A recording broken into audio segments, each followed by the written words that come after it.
Don't I know you, sir? Don't believe so. I haven't been here in many years. Name's Silas Greaves. Silas Greaves? The bounty hunter? Used to be. Well, what are you doing here in Abilene? Just passing through. Got a little business to take care of. Well, sir, it would be an honor if you would allow me to buy you a beer. Hell, son, it would be my honor to drink it. I'm Molly. Howdy. I'm Dwight. That's Jack and Steve. Ben's behind the bar. Oh, I bet you got some great stories. A couple. Any of them true? Jack, be nice. A few. What about your shootout with Henry Plummer's gang in Bannock, Montana? Is that where you started as a bounty hunter? That's what it says in this here dime novel. Don't believe everything you read in them dime novels, boy. First man I hunted was back when I was riding with Billy the Kid. You knew Billy the Kid? Damn right. That scrawny son of a bitch had no fear. Wouldn't back down for nobody. I heard he collected the 10 stars off any crooked lawman who crossed him. It was a war, boy. The Lincoln County War. And Billy promised his regulators would take the life of every bastard who helped bushwhack John Tunstall. Kid had a big chip on his shoulder and a hair-trigger temper. Made him dangerous as hell.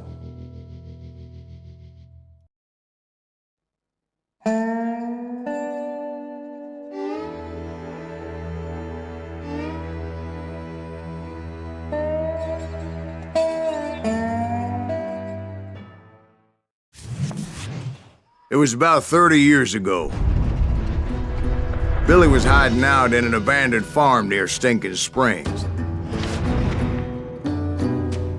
I threw in with the kid because the man I had sworn vengeance on was riding with Billy's enemies. But before I tell you why I want that sumbitch dead, let me tell you what happened that day. I was heading back to the hideout when suddenly I had this funny feeling. Funny, ha-ha? No, Steve. The other kind of funny.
You heard Pat.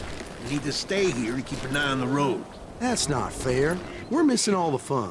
I knew those two morons would never let me through. I had no choice.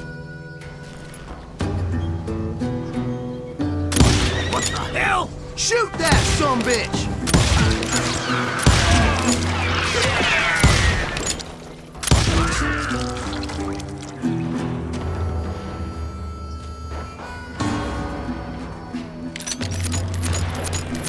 Was it Pat Garrett's posse? Oh yeah. I heard the shots and I knew I had to move fast. Garrett and his army of deputies had surrounded the entire homestead.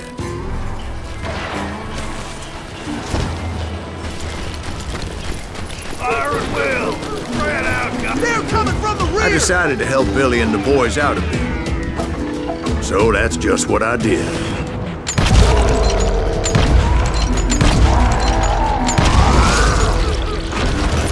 We got one behind us!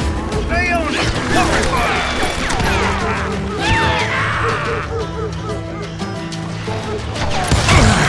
As the governor of New Mexico was paying for the kid's apprehension, Garrett was able to hire every gun hand in Lincoln County.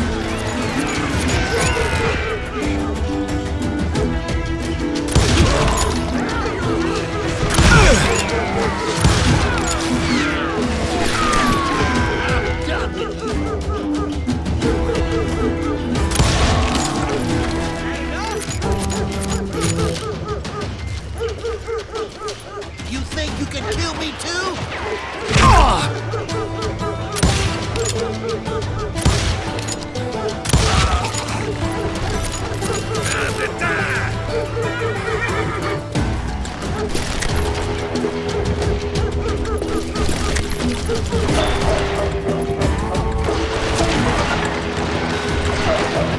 Watch out!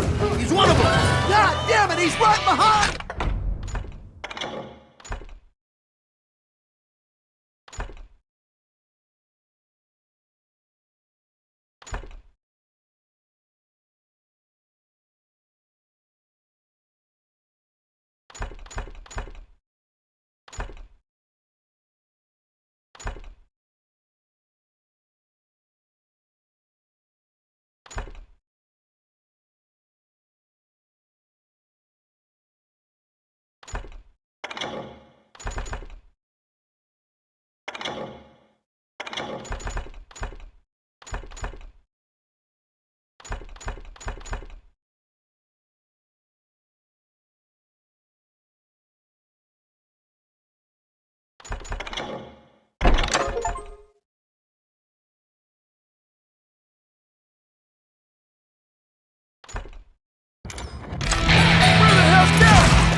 Garrett's men were running around like a bunch of chickens with their heads cut off.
Still, one of them reached the water tower.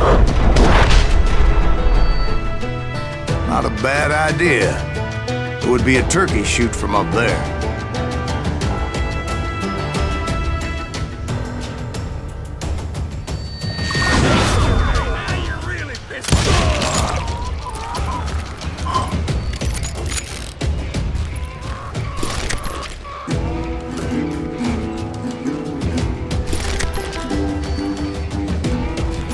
Luckily, these shooters Garrett hired weren't as sharp as tools in the shed. A lot of them were saddle tramps or sod busters or drunken drifters looking to make a few bucks.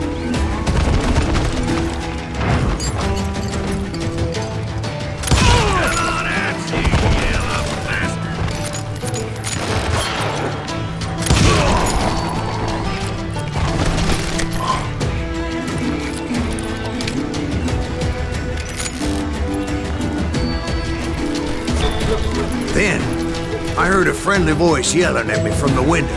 Back door! We'll cover you! Try aiming, you idiot! Truth be told, things weren't much better behind the house. I cut their numbers in half, but that just made the ones that were left twice as mad.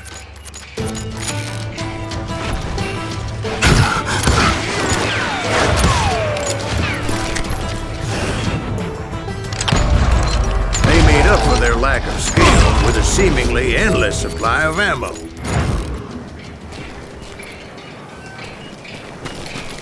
It was a bit of a slog, but I finally fought my way around the back of the house. And like that, I was inside, none the worse for wear.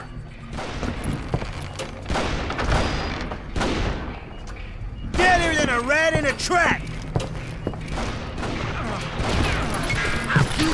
I passed 30 How days. about that? Huh? You like that?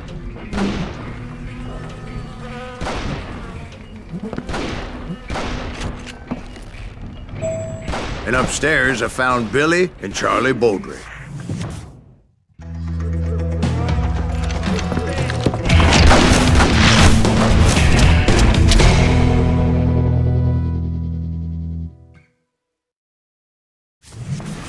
Billy looked at me and said, "About time, amigo! Grab a gun and get to the window!" Wait, so you were friends with Billy the Kid? Yeah, sort of. Anyway, we were surrounded by dozens of deputized shooters who wanted to do us harm. Billy's worth $500. I'm telling you, Garrett's men were dropping like flies, but they just kept on Keep this up all coming. day. I think I got one. Where the hell go? He's missing all the action. That's when Charlie got hit. "They're catching us in a crossfire," shouted Billy. "Get to the other side!"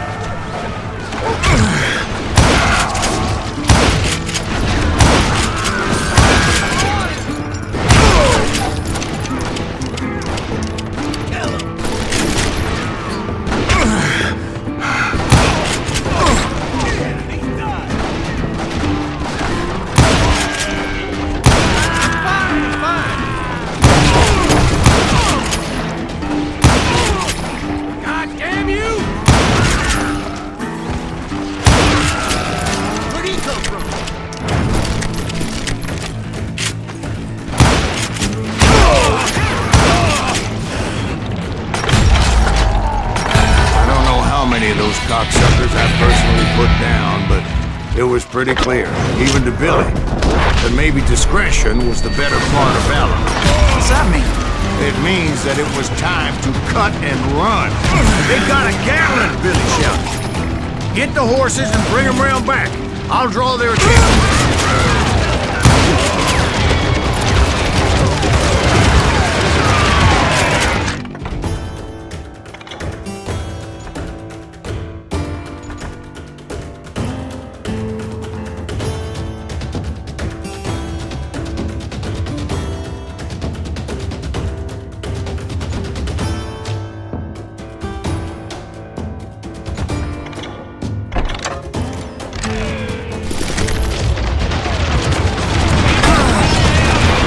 That order at me, and I thought, why the hell do I have to do it?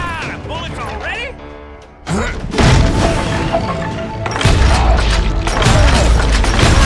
Run for it! Those poor sons of bitches are done Many would for. have fled in my place.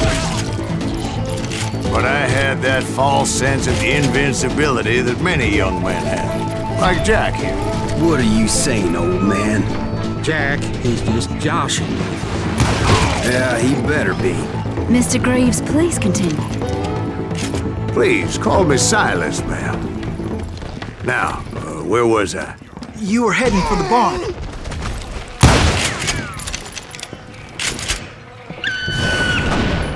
Right. Making my way past a passel of fallen foes.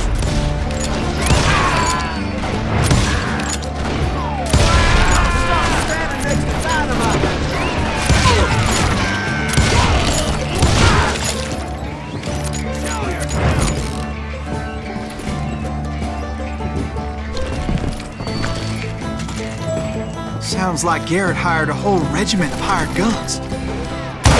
Yeah, and just when I thought I was done with them, more of these hapless bastards would pop up.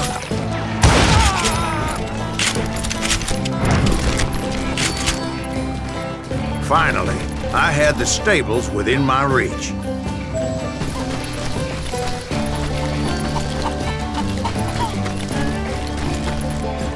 And that's when I met Sheriff Pat Garrett.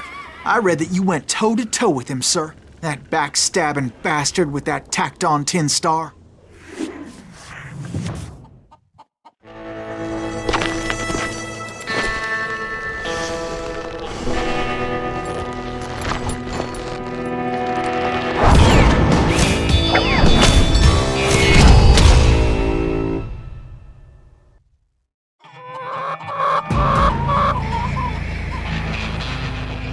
You challenged him to a showdown. You read that in a dime novel? It said he showed no fear as he took your measure with eyes like a rattlesnake.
and that you killed him in a fair fight.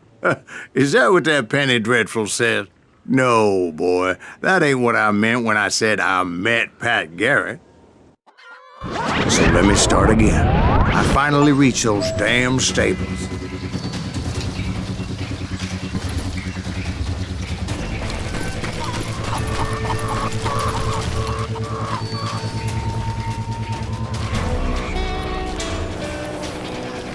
Stepped inside, and bam! Last thing I heard was Garrett's voice. That's not Billy. And go on, how did it end? And, boy, that was just the beginning.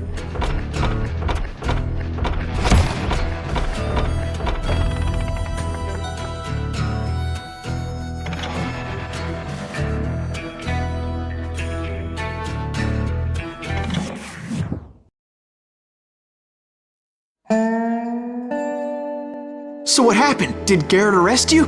Yeah, after I came to, the bastard had clocked me with his Colt.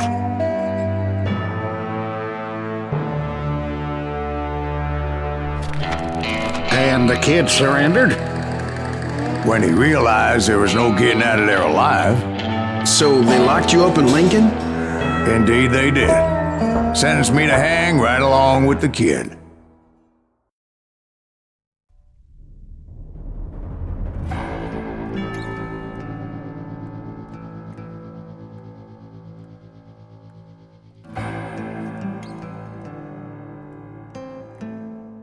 It's important to know that I was only riding with Billy so I could find the bastard I was after.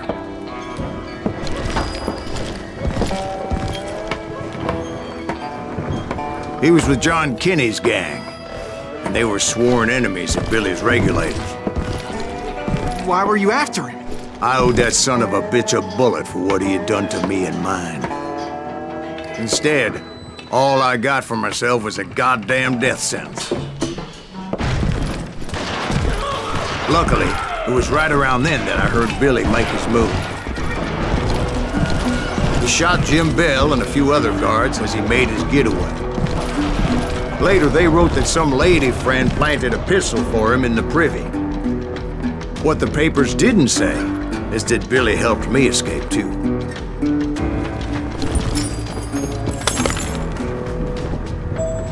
My first order of business was finding a firearm.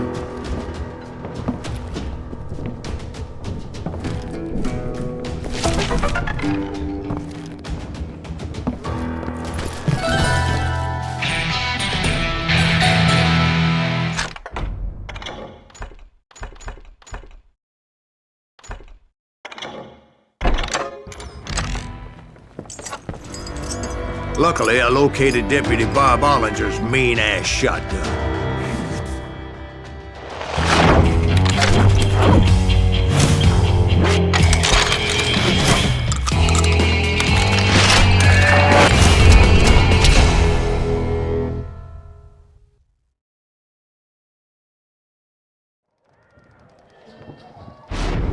I saw Billy through the window, and he yelled that I should take to the rooftops to make my escape. So I did. Anybody see Billy? Oh, son of a bitch shot Jim Bell! Hell yeah.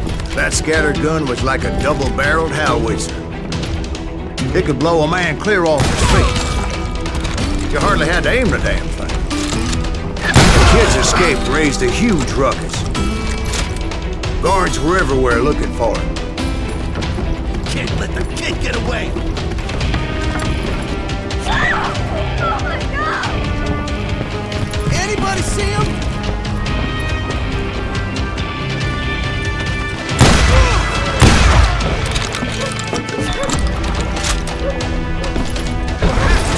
I had to jump from roof to roof like a damn alley cat. I followed the planks where I could. Some of that wood was slippery as hell. The whole town was up in arms. And suddenly, I was a fugitive. How the hell did the kid escape? Garrett's gonna kick our ass! Can't have gotten far! So that bastard you were after, what did he do? He did me and my family a grievous harm.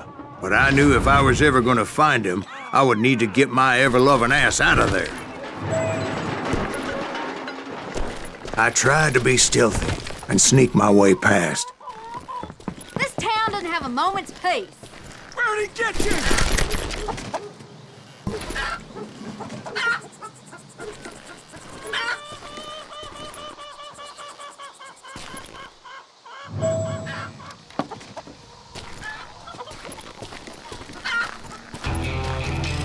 You! But hell, if they weren't all waiting for me. Apparently, some of them thought I was Billy. You hooligans can go to hell.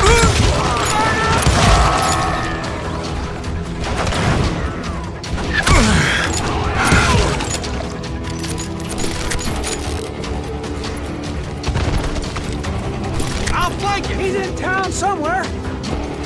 See, me and the kid shared a certain similarity in build and color. I was just glad I had Deputy Bob's mean-ass shotgun. Shooting in the street.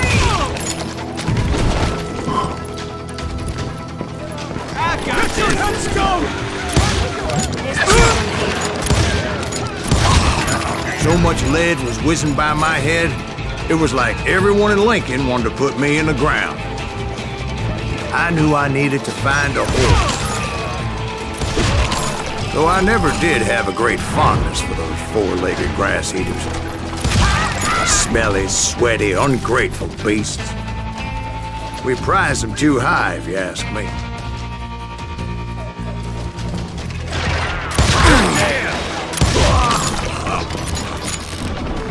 You're threatening the lives of innocent people.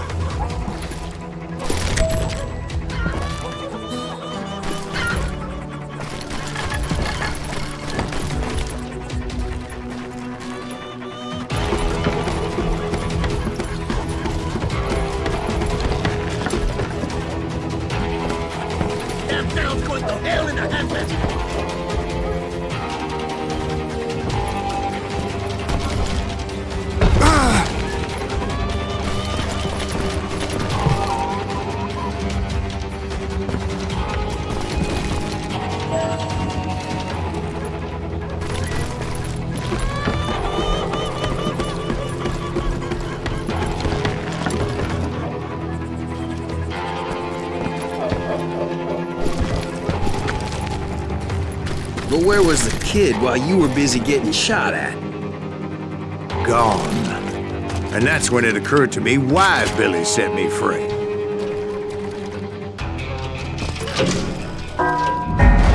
Got that son of a...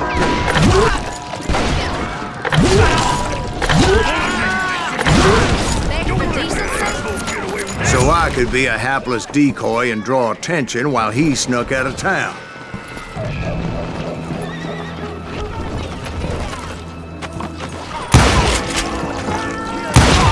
I knew if I made it out of there in one piece, no one would put a price on my head. Because everybody in Lincoln would be dead? No, because they all thought I was Billy, and all that blame would fall on him. Meanwhile, Deputy Bob Ollinger was organizing a posse to put me down. He was already a mean son of a bitch, but he was doubly pissed that I stole his mean-ass shotgun. Anyway, it was me or them, and the only way forward led me straight to perdition. But the cards were dealt, and I had no choice but to play them. Get the women off the street. We can take them. Did he get away?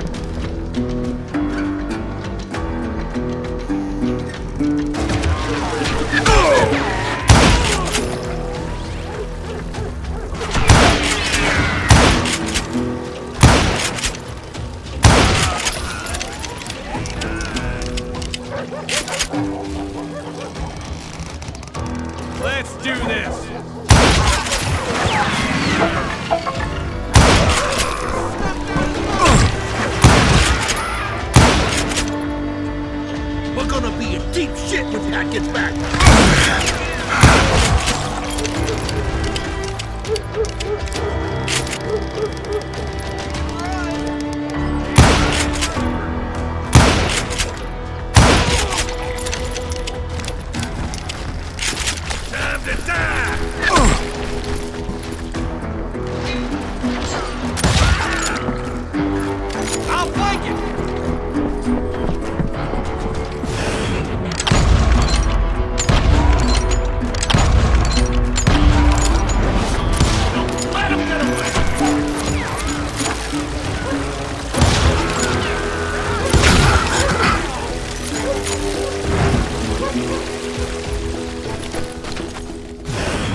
Finally, I found what I was looking for.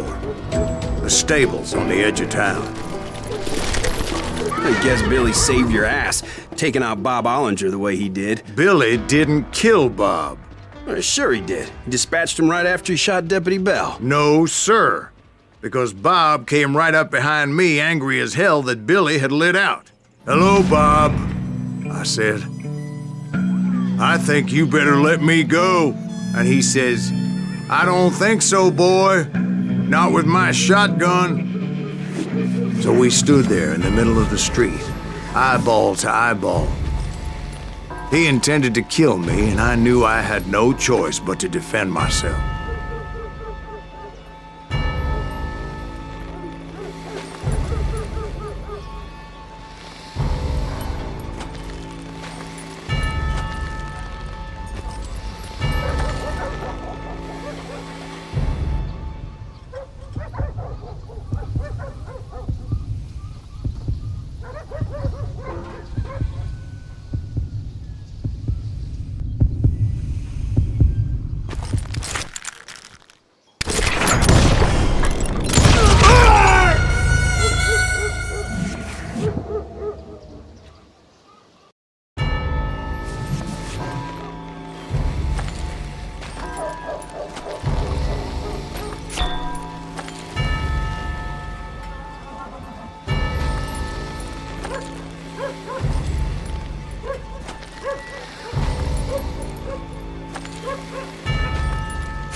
Some say I fought unfairly, but they weren't the ones looking him in the eye that day.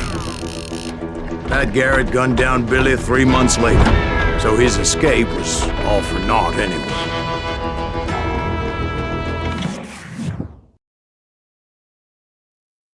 So where'd you go after Lincoln? Mexico. Until I realized nobody was looking for me. I ended up taking a job at the Rurales. The Mexican Rurales? I was hired to help them track down the cowboys. The most vicious outlaw gang in Cochise County? Curly Bill Brocious? Johnny Ringo? Led by old man Clanton himself. They must have paid you a pretty penny to take them hombres on. Not really. But truth be told, I had my own reasons for going after those boys.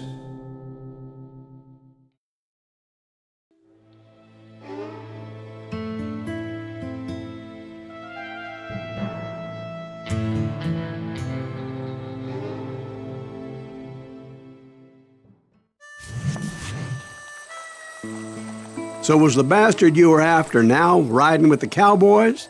Roscoe Bob Bryant was his name. Oh. But no, this time it was a different bastard I was after. The aforementioned Mr. Ringo. And yes, he was working for old man Clanton. I came upon them robbing a stagecoach, which wasn't surprising, being they were such murderous thieves and bastards. The bandits wore red scarves, so I knew they worked for the old man. Over there! I did my best to help those bastards.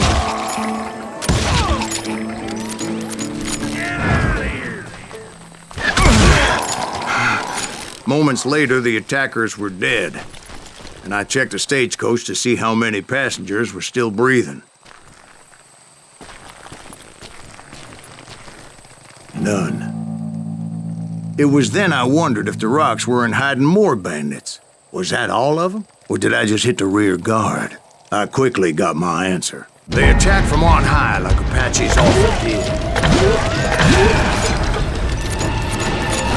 They would appear in great numbers from above and rain down lead on their hapless enemies' heads. making use of the high ground, whatever else they had.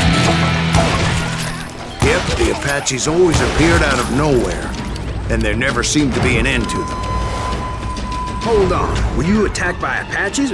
What happened to the cowboys? Did I say they were Apaches? I said Clanton's cowboys attacked me Apache style. I was in a pitched battle, but I was holding my own against an overwhelming enemy force. See, at the time, I was still pretty green and would often blunder into regrettable situations.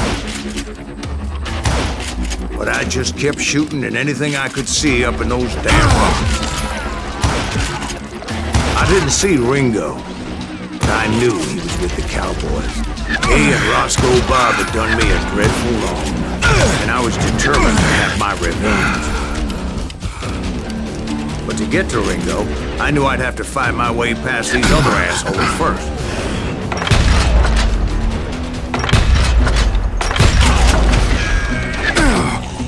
Unfortunately, I was running out of ammo.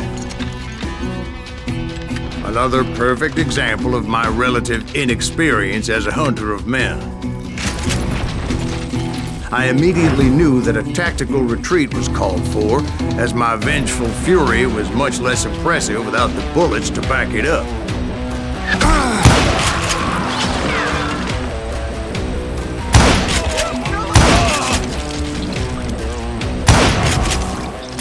Finally, they managed to corner me. Trapped as I was, the odds of my survival seemed pretty slim.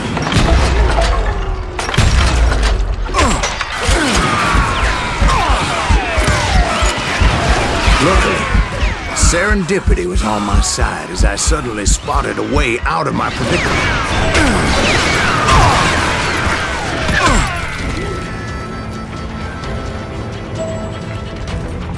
I ran ahead as if the devil himself was after me. Bullets were whizzing by my ears, but I wasn't about to roll over and die. I just kept running like there was no tomorrow.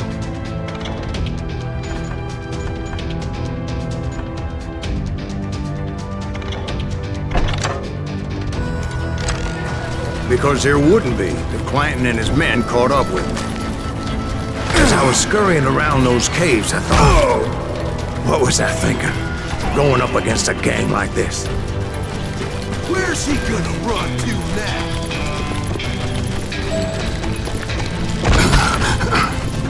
I just kept running, not knowing where the hell I was going. They're mine!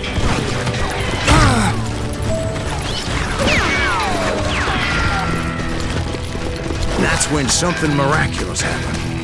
Like manna from heaven, I found the desiccated remains of what looked like an Apache warrior. The old weapon next to him supplied me with some much-needed ammunition.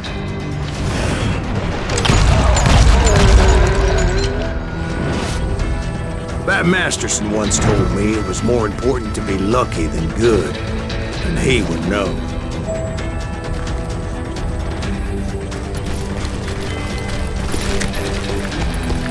And imagine my surprise when I found a fistful of dynamite to go along with that ammo. That stroke of good fortune evened the odds and bolstered my confidence.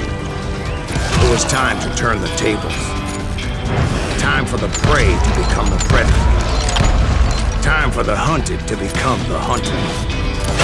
Time. All right, Jesus, we get it. They were right where you wanted them. That's right, Jack. I was done running. And the old man's boys were not expecting that. No, sir. I came at them like a wildcat. My fury knew no bounds. Where's he going?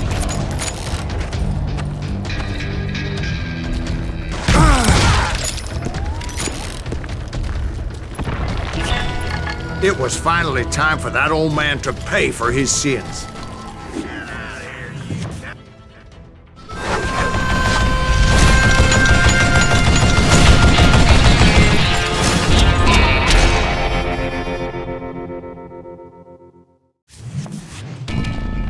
I yelled out at the top of my lungs, "Clanton, I'm coming for you!" A little stealth might have made more sense, to be perfectly honest. Because that old fool had a Gatling gun and enough bullets to last him till kingdom come. But I knew I could not let that deter me. Not if I was to find and kill Ringo. I needed to get that old man off that gun.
Most everyone thought it was the Juarez who had come up against him in Guadalupe Canyon, but it was just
contraption jammed to death. Would you just die?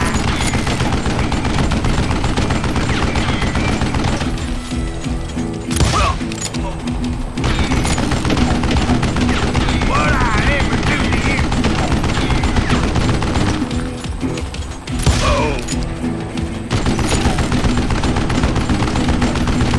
I don't know how you live this long.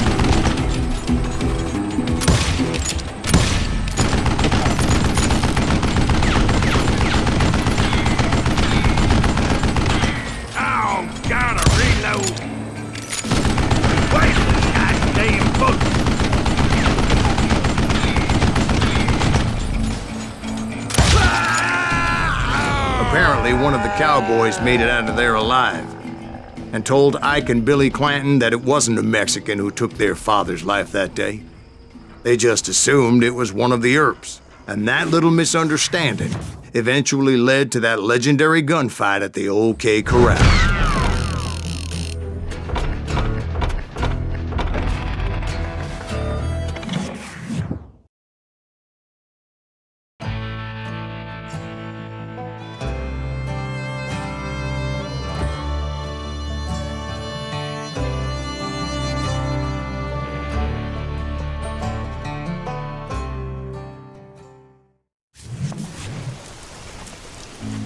A few weeks after that dust-up at the OK Corral, I was still after Johnny Ringo. I had tracked him and the cowboys to their hideout at a sawmill, and they were loaded for bear.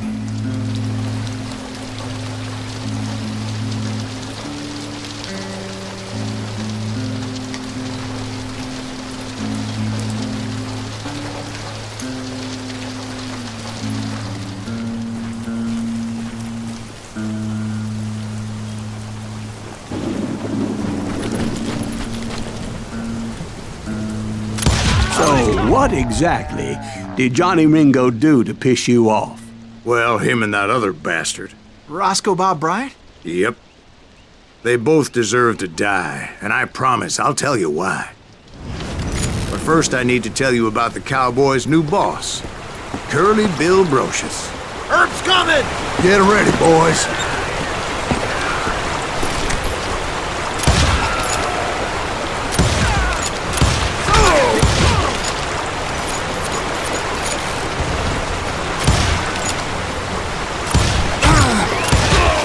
Curly Bill took charge of the Cowboys upon the old man's demise, and after that gunfight at the OK Corral, the Clantons wanted revenge.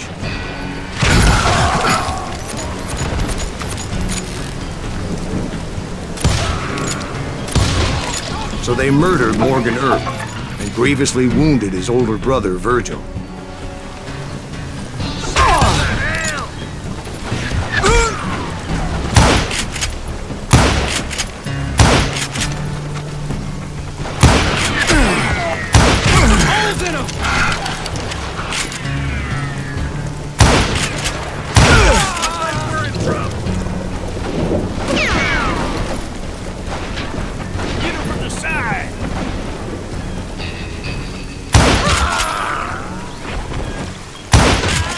Wyatt and Doc went on what became known as the Vendetta Ride, hunting those outlaws down. So when I showed up, that's who they thought I was.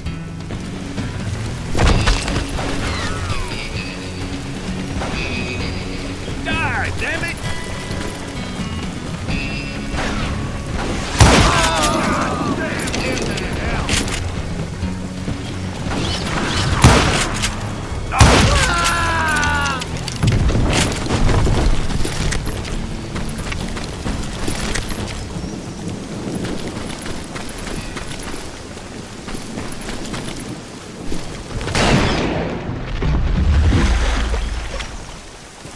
There were killers around every corner, all wearing red bandanas.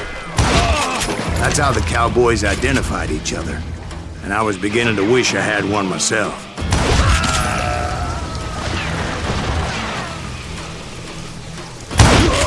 But I wasn't about to let Ringo walk away unscathed, and that's what drove me forward.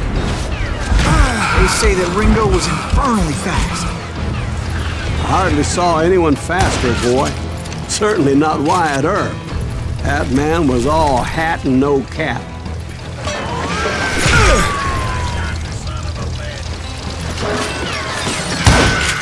Earp wasn't much of a match for him, but Doc Holliday might have taken him. That lunger should have kept his nose out of it. They never charged anyone for the murder of Morgan Earp. But everybody knew that Curly shot him in the back. That was common knowledge. Yeah, maybe so.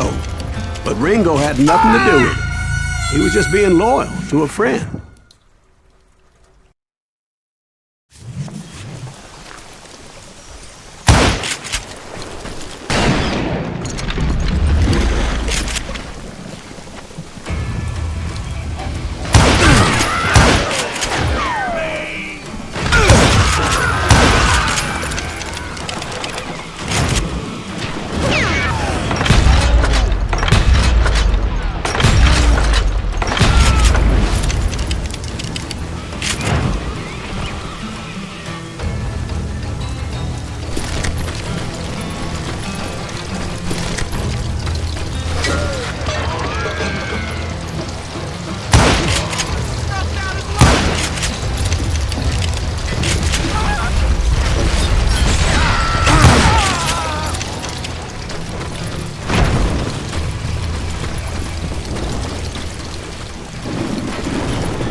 Is that what you call it? Being loyal.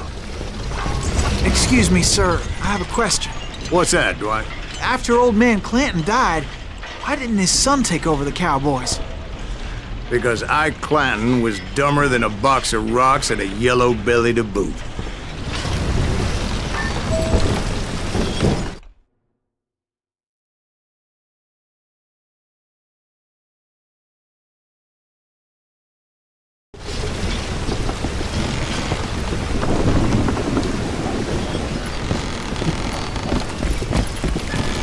Now, where was I? Taking down the entire cowboy gang single-handed. Indeed I was, Jack.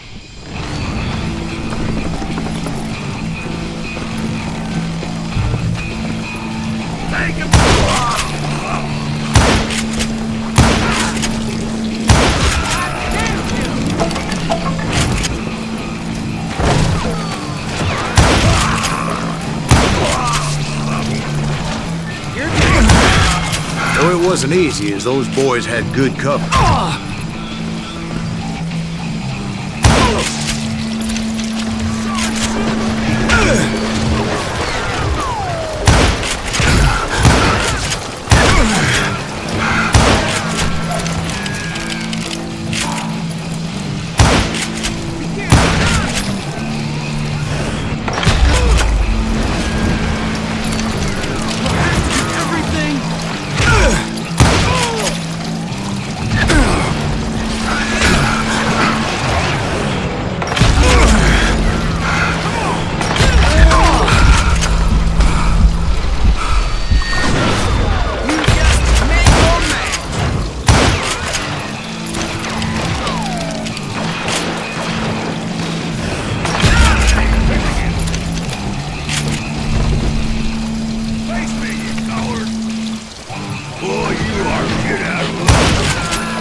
There were carts everywhere, piles of lumber, and God knows what else for people to hide behind. That really was one hell of a sawmill. Quite an impressive operation.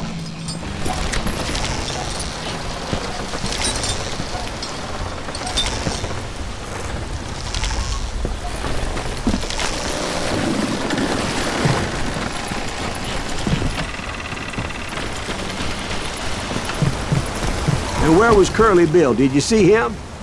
I'm about to get to that, Ben. Patience. I'm painting a picture here. There was this beautiful waterfall and a crystal clear stream that led to a verdant valley that was truly... Consider your picture painted. What happened next? Well, finally the bastards that were still alive made a last stand.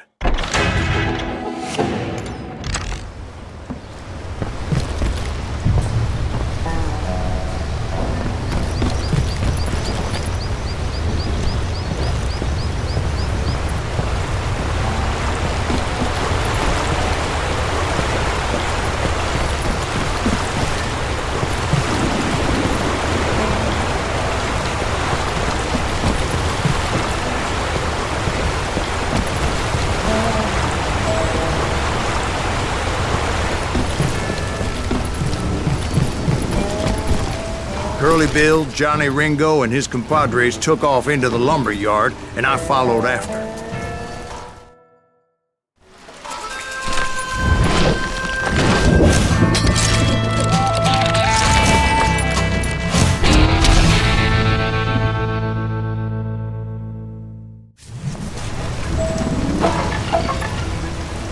Are you saying they ran?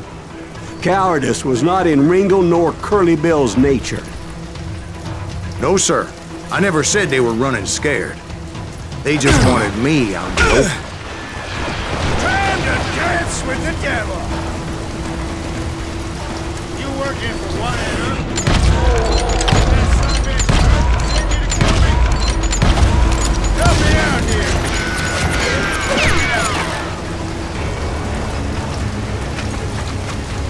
Let's do this!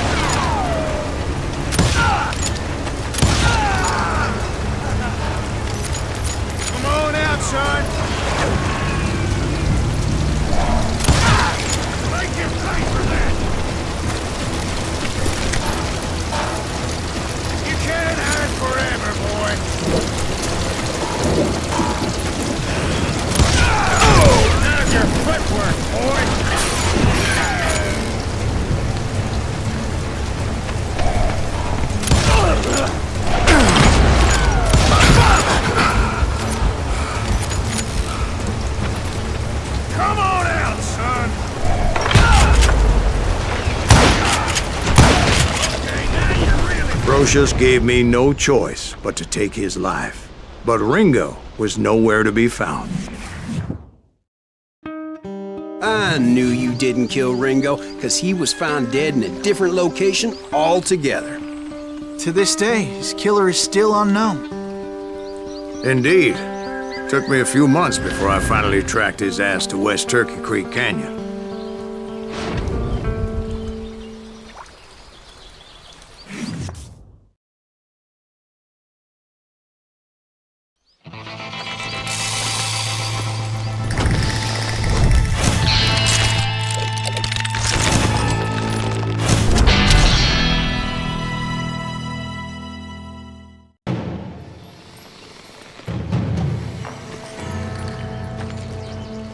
That's incredible, sir.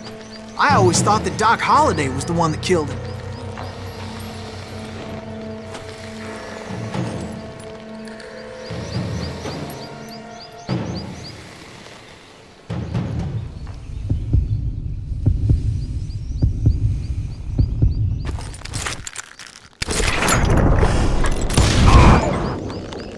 Sorry I had to ruin the legend for you, boy.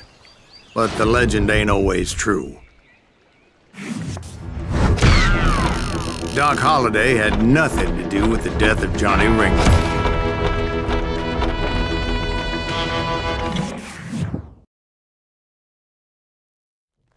I was paid a healthy bounty for Ringo and Curly Bill, and realized there was real money to be made. That's why I went after Henry Plummer.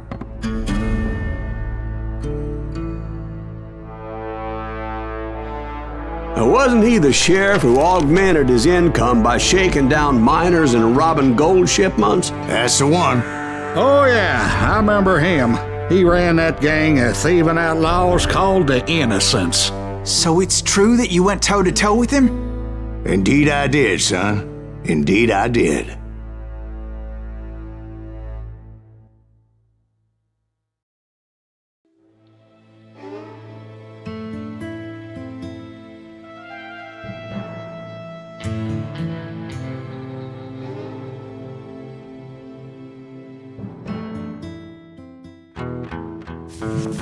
I knew I needed resources if I was going to track down Roscoe Bob Bryant, and hunting Plummer looked like a good way to get rich quick.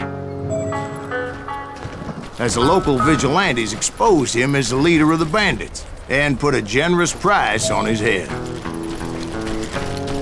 Plummer rallied his gang to plunder one last gold mine before making their escape, and that's where I thought I'd find him. It makes me nervous standing so close to all these goddamn barrels of gunpowder. Why would you be nervous? No one has the cojones to come after us. As long as you don't light up a cigar, we're fine. As my late father pointed out to me more than once, God made men, but Samuel Colt made them equal.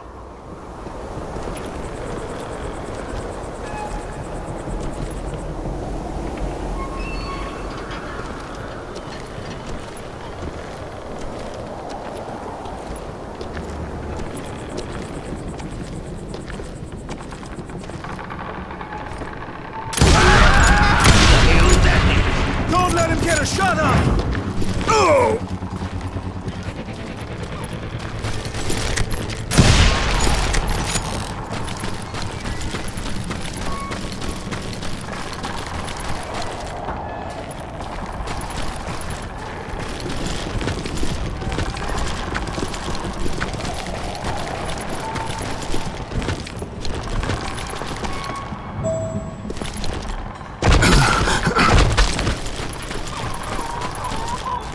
I knew that dynamite wasn't mine, so I decided the polite thing would be to return it.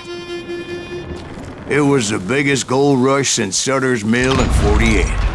Unfortunately, prospectors weren't the only ones drawn to those riches. There were thieves and killers, robbing travelers and hijacking gold ships. You're done. Like those that ran with Plummer. Some were just regular folks I knew from town, drawn by greed and easy pickings. Charlie Crow, the blacksmith. James, who worked in the stable. Sam and Jeremiah Barber, the butcher's sons. Ordinary citizens who lived a double life. Stealing and thieving and murdering their neighbors.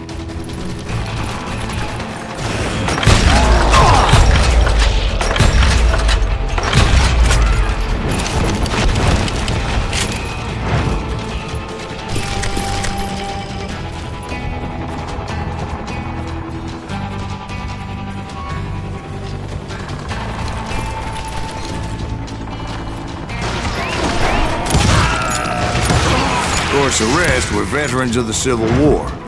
Stone-cold killers trained on the bloody fields of Shiloh and Antietam. Plummer had a lot of men on his payroll. A hell of a lot. That son of a bitch pretended to protect the public with one hand while stealing them blind with the other. He set up a defensive perimeter which I had no idea how to breach. Dangerous, desperate individuals.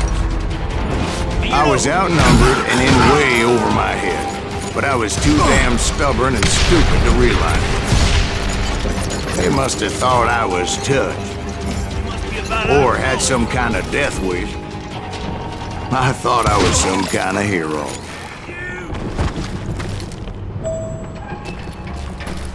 I will drop you down a mine shaft. I finally made it past and headed on to meet my destiny.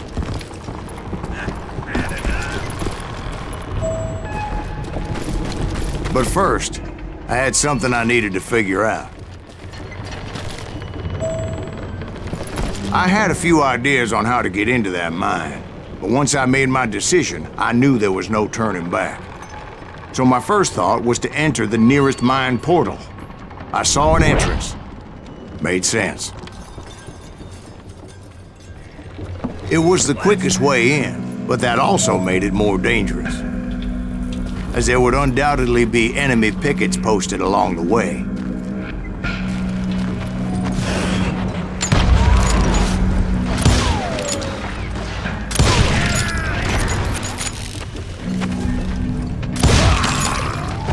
Now you're really pissing me off.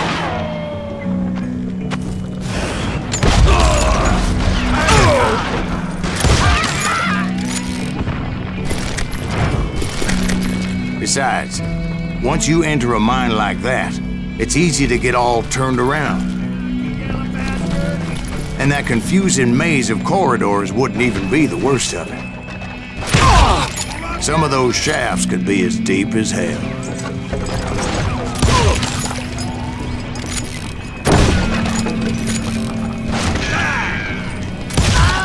A single stumble or misstep can easily end in a deadly plunge to oblivion. I do not deserve to die like this.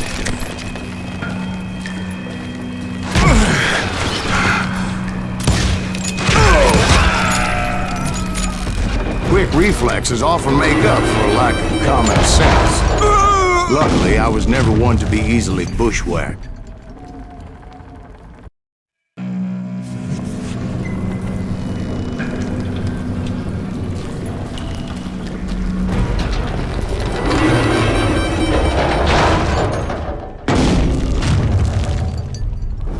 I would just need to be careful not to blow myself to kingdom come.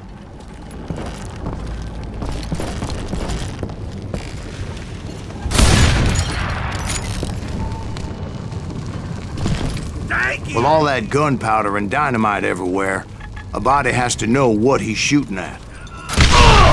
All it takes is one tiny spark, and boom.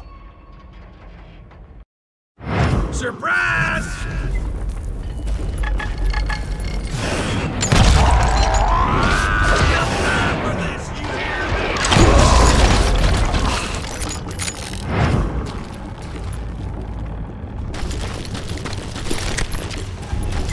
One wrong bullet could have turned that mine into a dad-blasted tube.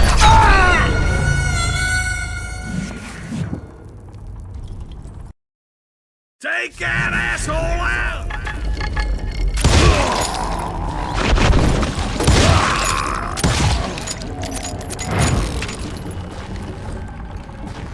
One wrong bullet could have turned that mine into a dad-blasted tube.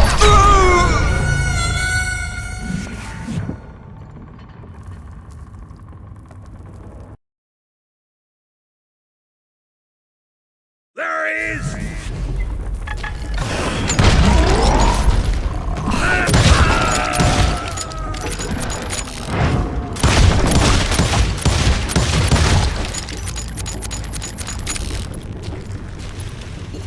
One wrong bullet could have turned that mine into a dad-blasted tube.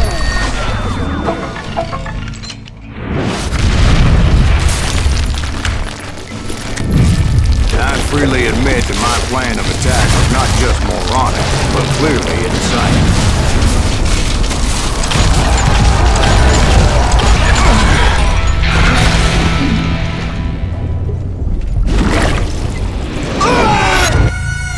It's a good thing that I abandoned that ridiculous plan before I even tried it.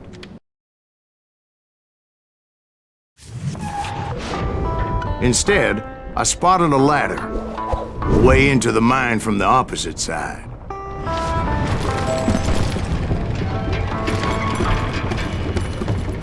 It was a long way around, but that approach seemed more sensible at the time.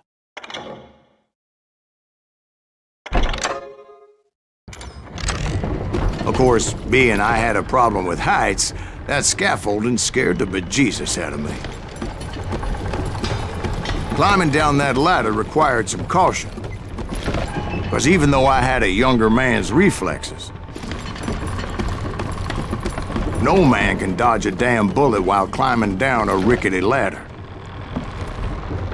I needed to make a leap of faith, which ain't easy when you're suspended between heaven and hell. I was determined not to give up, however.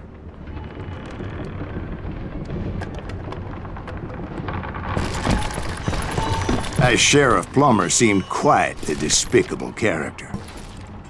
When the vigilantes discovered what the sheriff was up to, people were outraged. That 10,000 they put on his head would go a long way to helping me find old Bob. And I had made it my mission to settle that score come hell or high water.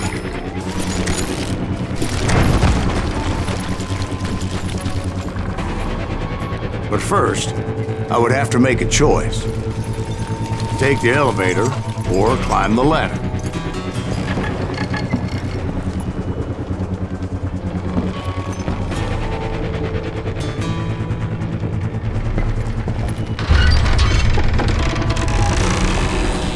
I picked the more convenient and more dangerous route.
Plummer was a mad dog killer, and the people of Nevada City deserved better. Nevada City? I thought Plummer met his maker in Bannock, Montana.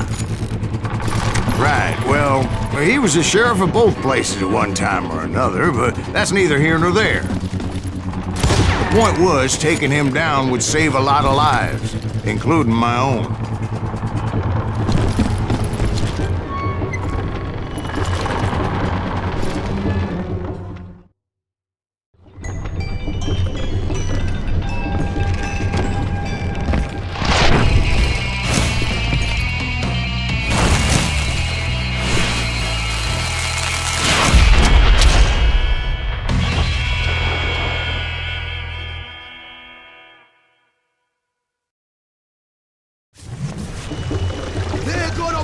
you? Well, in a million years, it's just getting worse and worse for you. Ain't it? Henry Plummer was clearly unhinged, and I could see right away that this was gonna take some doing. What are you? Yellow?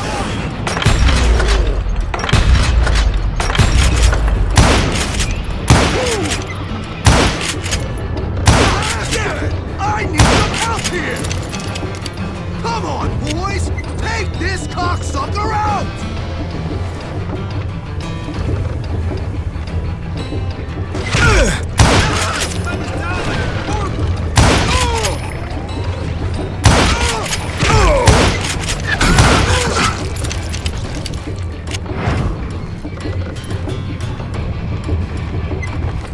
Catch this, son of a bitch!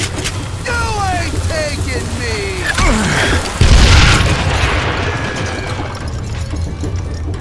They're gonna need a dustpan to pick you up!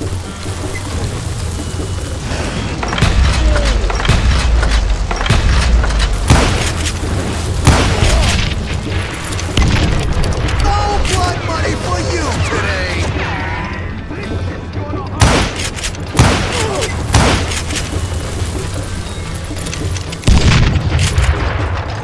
Gonna blow you into next week, boy! I'm going all medieval on your ass!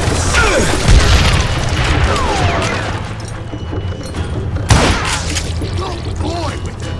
Just kill him! I'm so cool! Take this, you son of a bitch!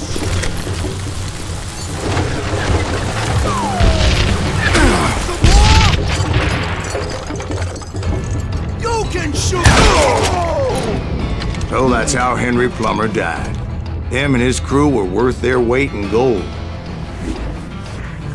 And now, I was officially a bounty hunter.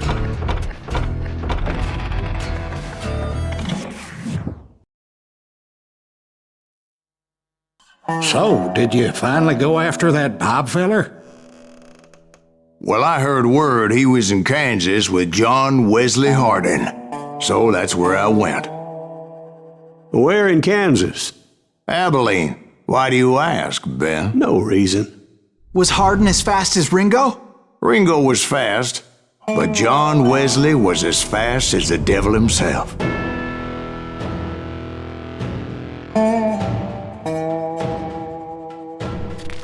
Hell, he killed his first man at 15.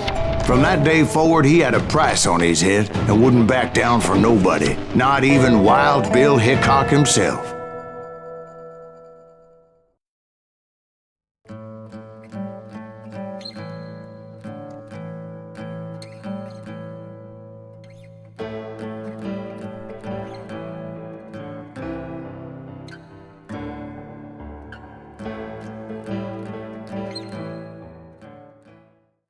I dodged death many a time, and that night in Abilene was no different.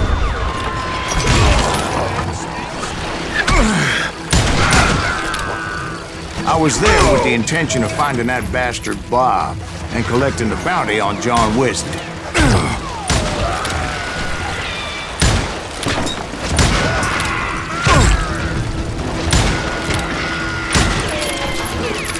Shoot him! Shoot him!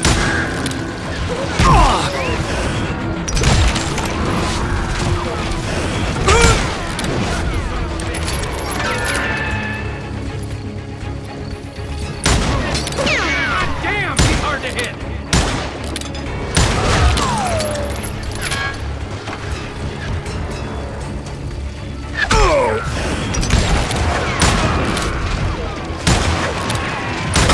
Kill that stupid son of a bitch!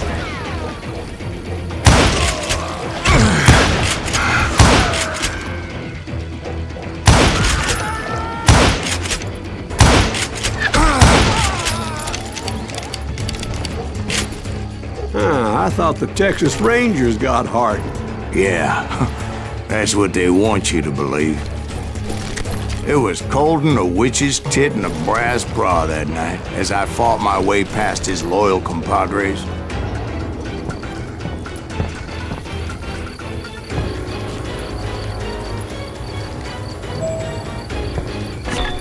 to the very same saloon we're sitting in today. Look around and imagine this place painted in blood. Hardin was waiting for me, and...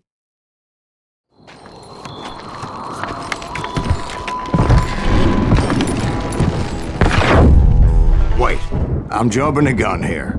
Let me back up and give you some background on this sumbitch. He deserves that much. Don't you think so, Ben? John Wesley Hardin was a killer. By the end, he confessed to taking the lives of 42 men. Fathers and husbands, brothers and sons, men with families who cared about them. Families who put up money in hopes of finding justice. He was a bona fide folk hero by then, and had amassed a gang of armed miscreants and other assorted thugs.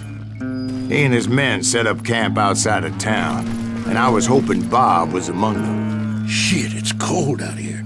I'm freezing my giblets off. Ain't right, we gotta stay out here keeping watch like this. Ain't nobody stupid enough to go after Hardin anyway.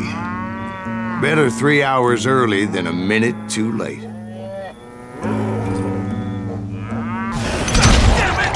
Shoot that son of a bitch! They didn't ask why I was there. They knew. As most of them were wanted as well. I figured Hardin was here somewhere, but to get to him, I'd have to get past his gun hands. I had to spill a lot of blood to find out Hardin wasn't in that camp. He was carousing in town with his closest friend. Hardin's boys apparently didn't want me to reach the Bull's Head. Some were hightailing it into town to inform their Jefe of my unwelcome presence.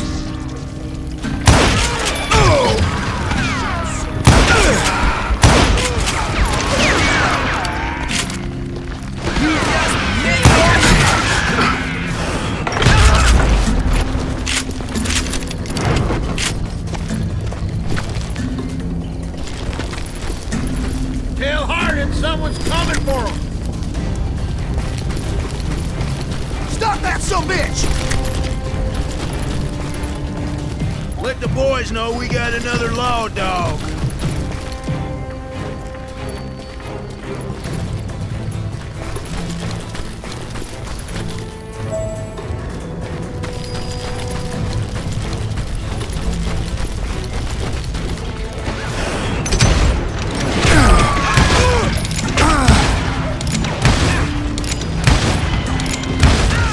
I wondered if Bob was among them.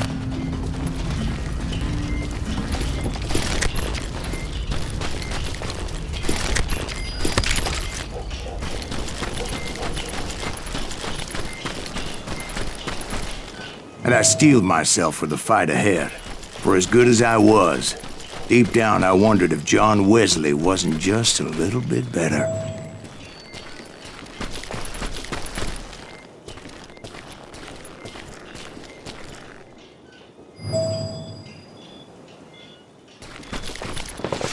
Before I could test my mettle against Hardin, however, I would first need to dispatch his cadre of hired killers.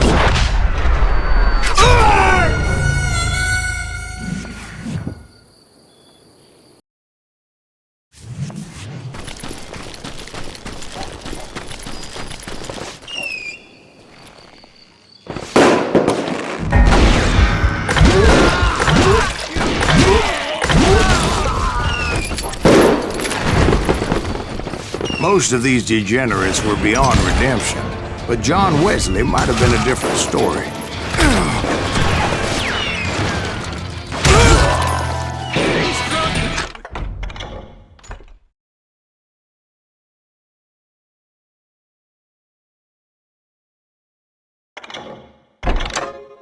I didn't learn until later that that night was in fact his birthday celebration.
think I already mentioned that I found Hardin in this very saloon.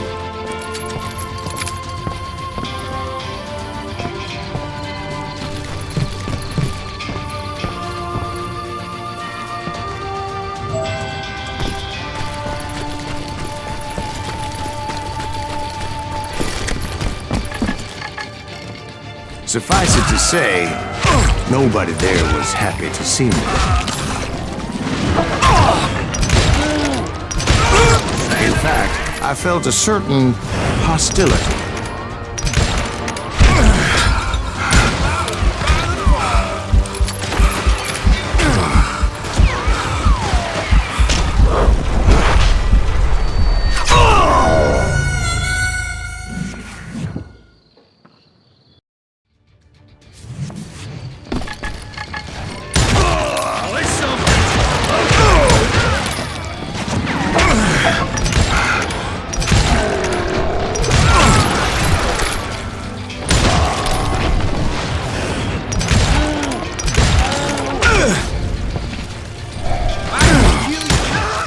I was disappointed that neither Bob nor John Wesley were among the dead. But that was short-lived, as a moment later I was facing down the fastest gun in the West.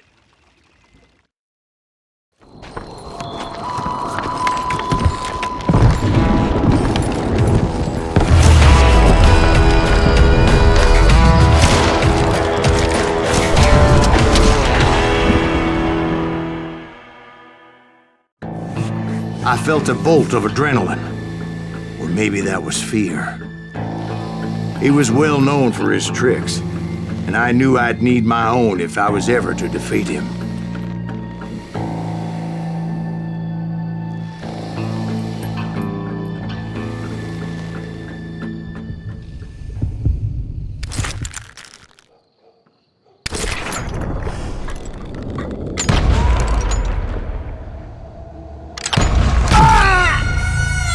No, wait! He didn't hit me then. I'm sure of it.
I felt a bolt of adrenaline, or maybe that was fear. He was well known for his tricks, and I knew I'd need my own if I was ever to defeat him.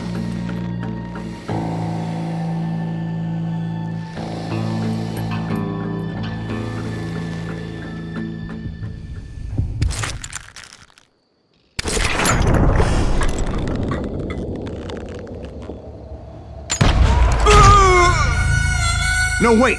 He didn't hit me then. I'm sure of it.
I felt a bolt of adrenaline.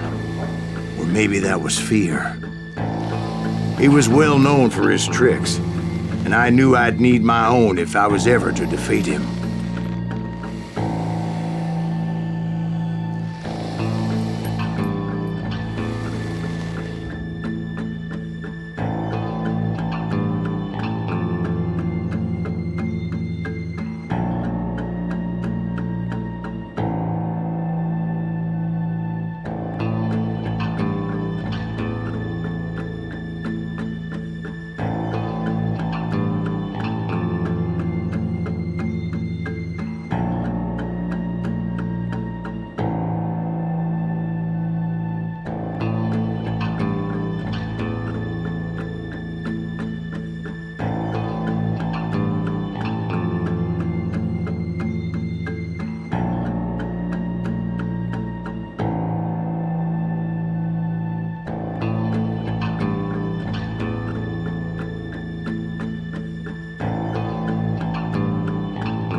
No, wait! He didn't hit me then. I'm sure of it.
I felt a bolt of adrenaline.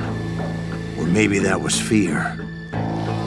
He was well known for his tricks, and I knew I'd need my own if I was ever to defeat him.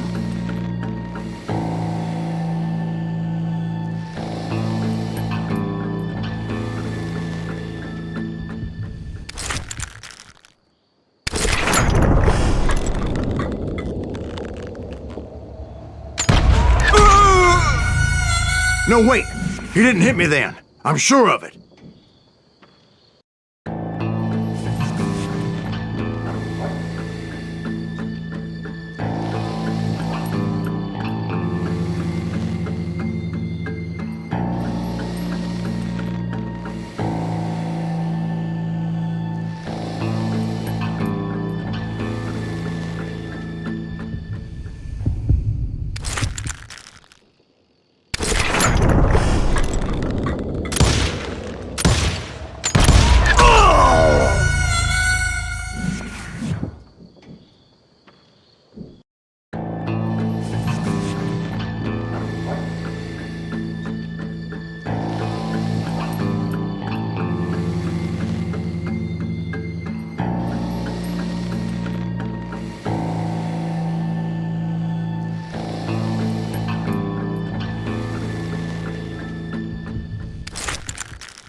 That man was faster than greased lightning. But being inebriated as he was, he didn't count his shots. And now, he was at my mercy. So he didn't die? No, I sent him to prison. Years later, after he was free, some restless Avenger took his life. Shot him in the back in a saloon just like this one. Anybody up for another beer? Ben?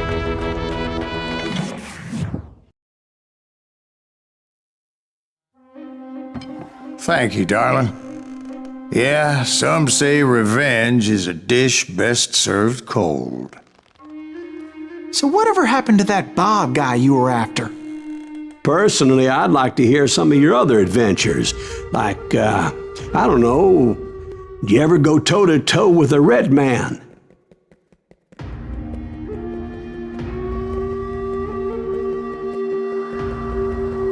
Yes, I did, Ben. I remember once I was after this renegade Apache, Grey Wolf. Strangely enough, revenge was also his primary motivation.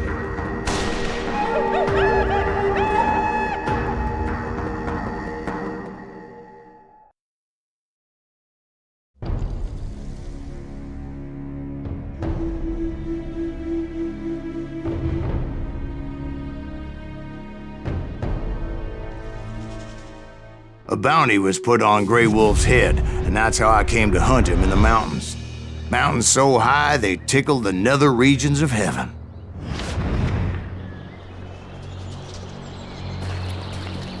Grey Wolf was a Chiricahua Apache medicine man who had led a war party in revenge for a massacre against his people. The U.S. Army had attacked his tribe during his daughter's sacred sunrise ceremony, and the slaughter was unspeakable. I understood his anger, as there's nothing more traumatic than seeing those you love die in a cruel and painful death.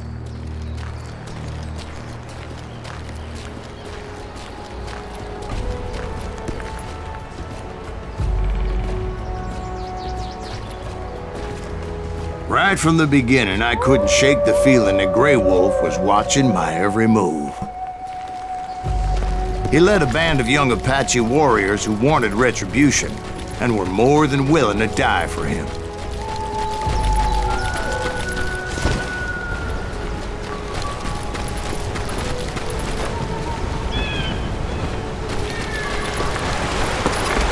They saw me before I saw them.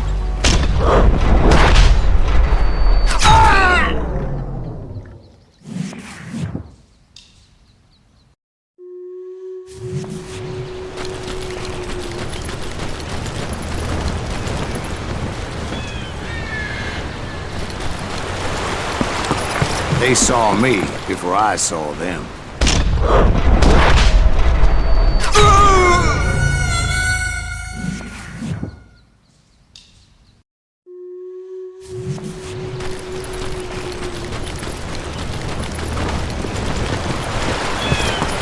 They saw me before I saw them.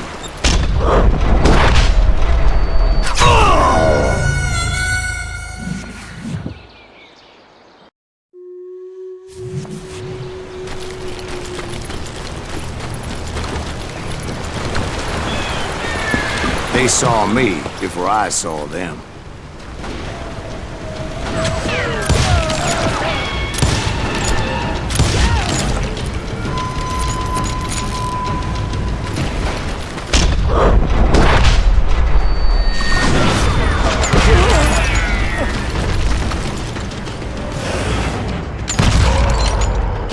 And it crossed my mind that maybe this wasn't such a good idea. But now that the shooting had started, there was no backing down.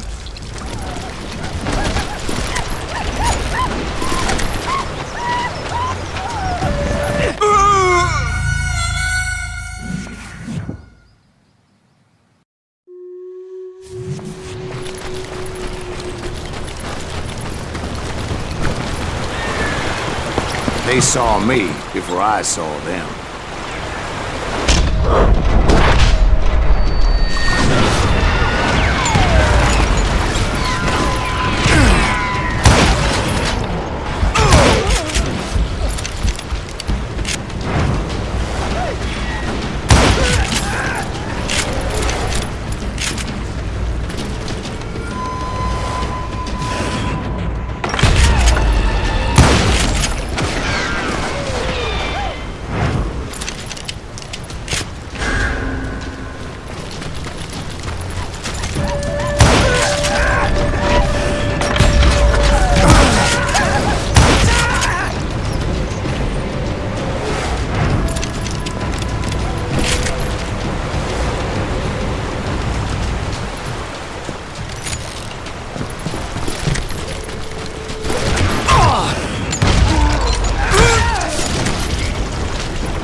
It was rugged country, the winter home of the Chiricahuas, and that's why they had retreated there.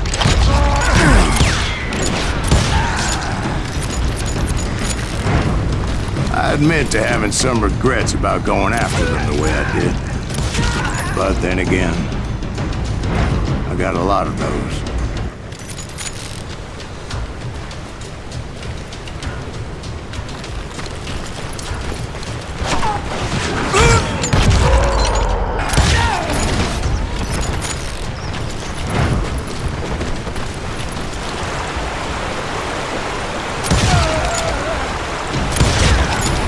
Grey Wolf? Not at that moment, but I did find the entrance to their hideout.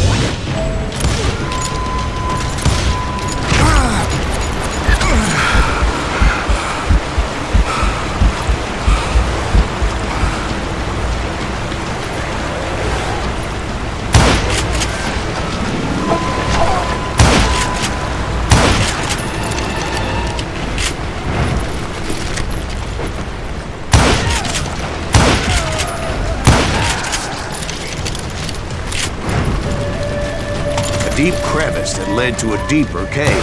Don't tell me you went in there. Yeah, but it's not out of bravery so much as pure, angry cussedness.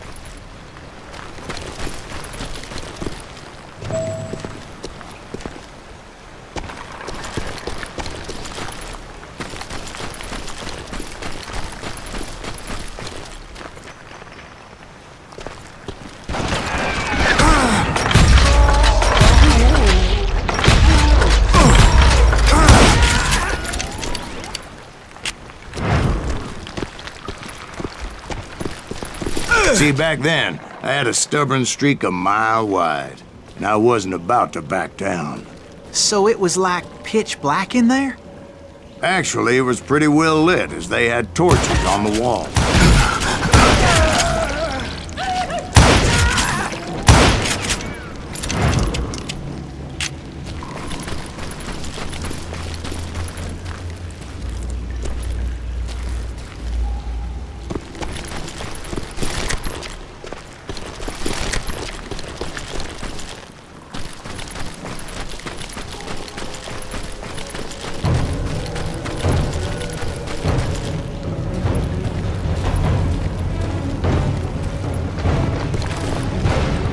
big was this cave?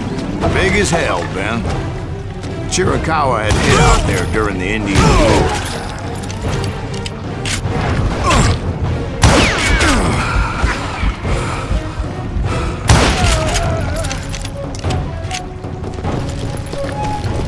They thought it was haunted with the ghosts of those murdered by the horse soldiers. The cave was haunted with dead Indian ghosts? To be honest, I was more concerned with the live ones than the dead ones.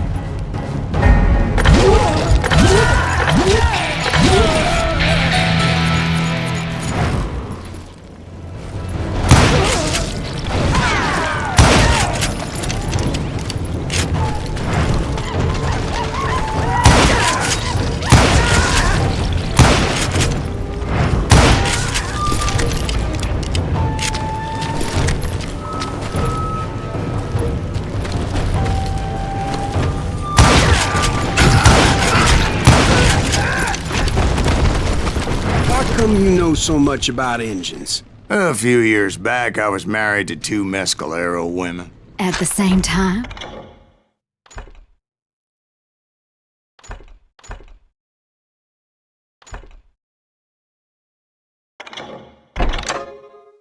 Yeah, they were sisters. Polygyny is traditional among the Mescalero. So what happened? Oh, I had to get out of there. Those girls never shut up. Both of them nagging at me all the time. Drove me half crazy. Haven't seen them since. No, I mean, what happened with Grey Wolf? Oh, well, I pursued him into the Cave of Death. I came upon this flooded grotto, and that's when I saw him. He came to me unarmed and unafraid. His voice echoed in the shadows, and I sensed he meant me no harm. You carry great darkness in your heart, and if you do not release it, it will claim your soul. The sound of his voice put some kind of ancient Indian spell on me. As his story unfolded in my mind. You will come to this place again and kill many more men, and the darkness will grow until it consumes everything that you are. The soul would have no rainbow if the eye had no tears. He said I was a great warrior, a coyote man, unequaled by any other pale-faced warrior, or something like that. The snakes will bite shadows of your past until a venom poisons your heart, and an echo of the song of the dead summons the spirits deep from within the mountains. I didn't quite get what he was saying, but there was definitely snakes. And indeed, his warriors surrounded me and attacked me like hungry wolverines. They couldn't stop me, though, and Grey Wolf wasn't in the mood for idle talk.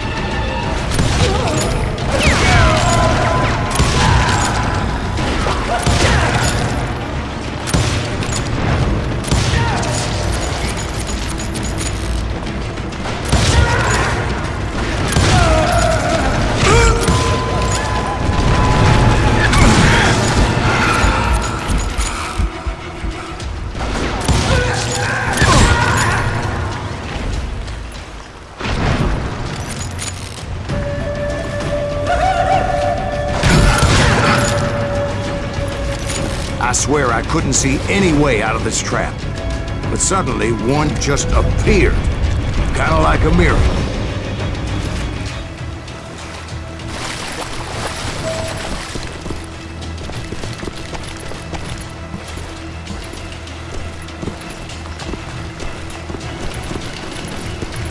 I felt like I would be lost in that damn cave forever. Finally, I found myself back outside, perched on the edge of a precipice, overlooking a thundering white water river. To get where I was going required several leaps of faith, but no way in hell I was turning back. I chased after him, determined to make him explain the meaning of all that mumbo-jumbo. Mumbo-jumbo's right. Are you making this all up as you go? A few details may be fuzzy, brother, but I am relating exactly what happened to me. There were dozens of Apache warriors aiming at me from on high. Dozens? Well, maybe not dozens, but there was a lot of them. At least 3 or 4. Well, more than that, little lady.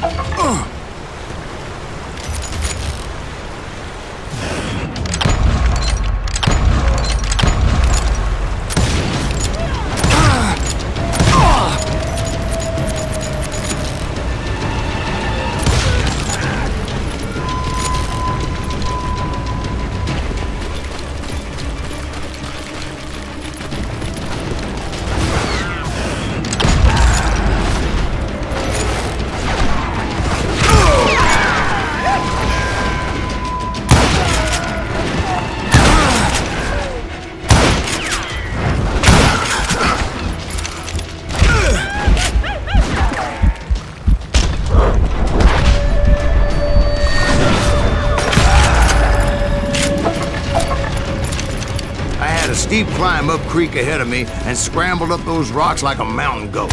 I was determined to locate Grey Wolf and find out exactly what the hell he was trying to tell me. Wouldn't you know it, that crafty son of a bitch led me right into a trap. What kind of trap? Well, son, there had to be at least 100 Apaches around here. 100?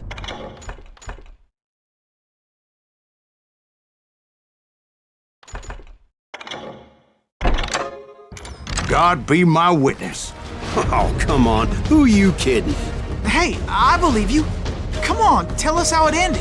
All right, but I'm not gonna drag this out. Where were we? You were surrounded by 100 Apache warriors. Well, I didn't take the time to count them exactly, but there were a lot of them.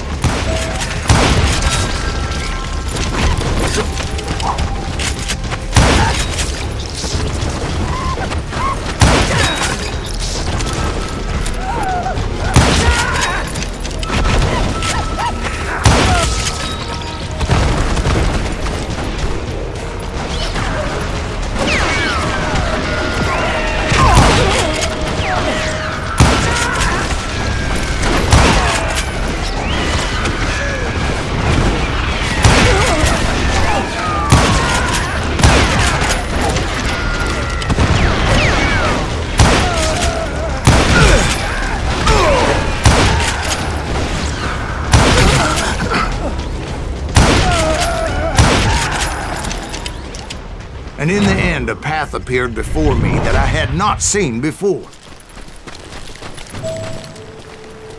I followed it as I desperately needed to find out what Grey Wolf was trying to tell me. But it was like that son of a bitch disappeared into thin air.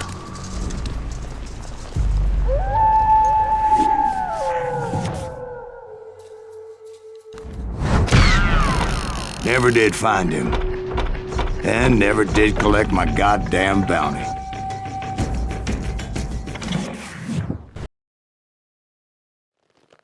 Thank you, darling.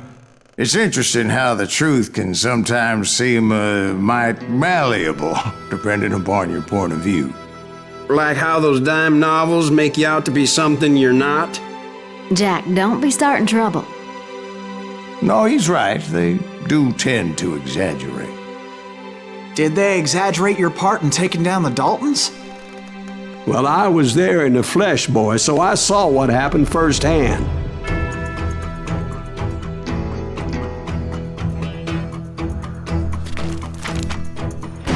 Those Daltons were lawmen once, before they all went bad, robbing banks and trains clear across the territory.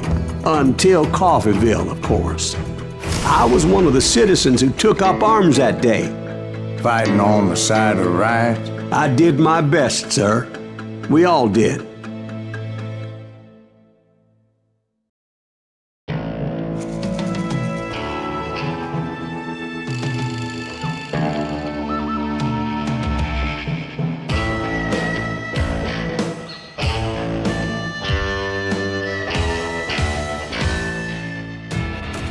It was early morning.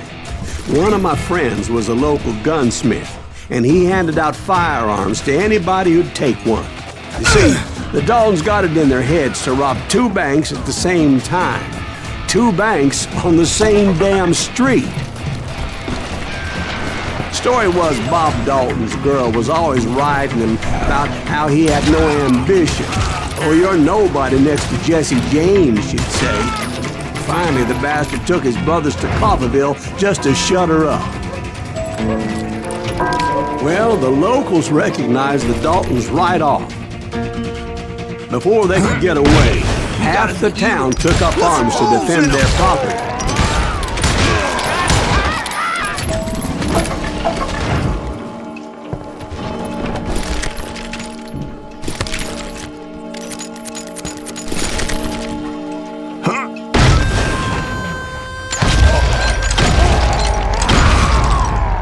The brothers paid dearly for their stupidity, but everybody knows they had it coming. There's more to it than that. I read all about that day, so I know for a fact that it went down very differently. First of all, it was high noon. A posse of U.S. deputy marshals were on the rooftop across the street. Get ready, boys. They're gonna make a move. The lawmen had been tracking the Daltons for months. Now they finally had them dead to rights. Among them was a bounty hunter feared by many a lawbreaker. This man had no intention of letting the Daltons slip away. The marshals tried to get the Daltons to surrender. They'll give up eventually. We just gotta wait the son of a bitches out. This bounty hunter knew that the brothers were far too proud to ever lay down their guns. You ain't stopping me.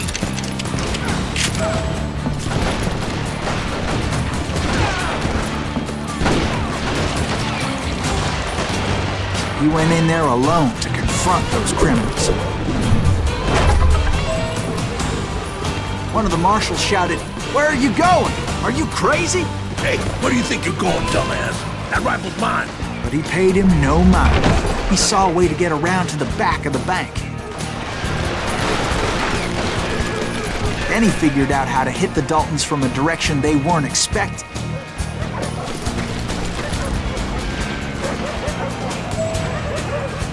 From above.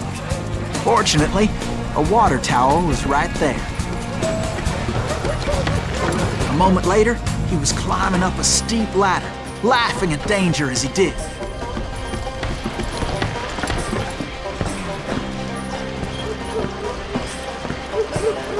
It was brave men like him who risked their lives to tame this wild country.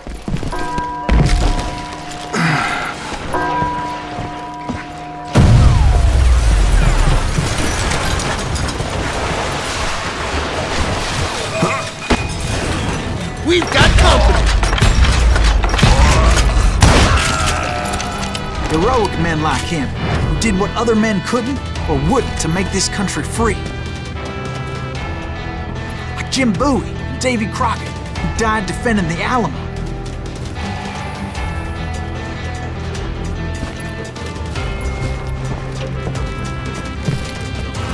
Is that Silas Greaves? Son of a bitch! Come on, kill him!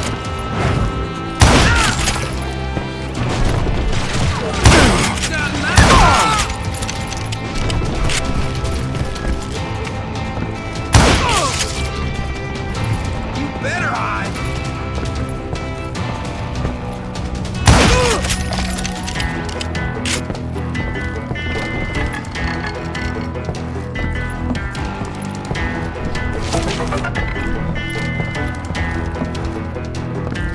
Over there!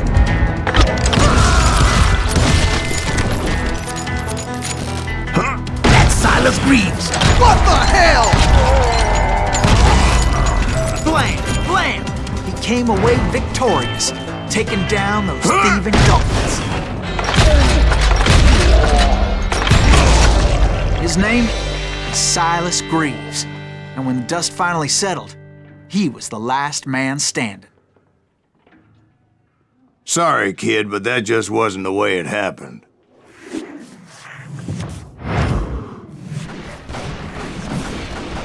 It was early evening, not high noon.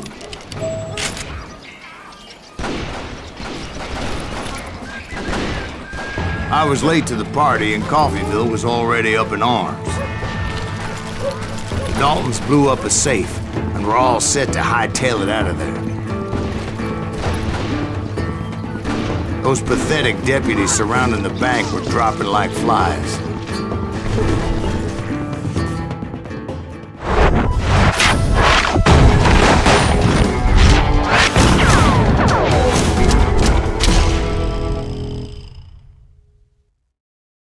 I'd been tracking those jokers for months, waiting for them to do something reckless. Finally, they did. Those stupid bastards decided to rob 2 banks at the same time in the same town where everybody knew them. But they still had friends in Coffeyville. You can't get me.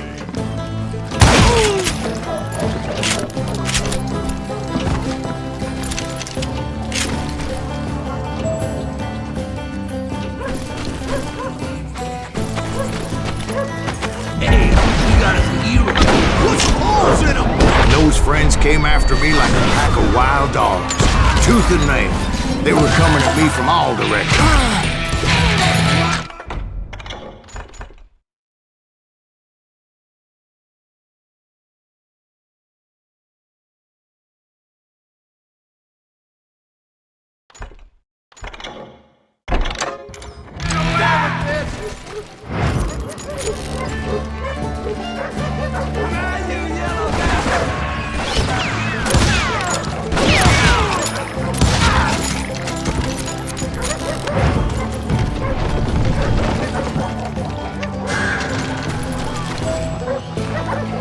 I caught sight of the Daltons running with the money and didn't want to lose them.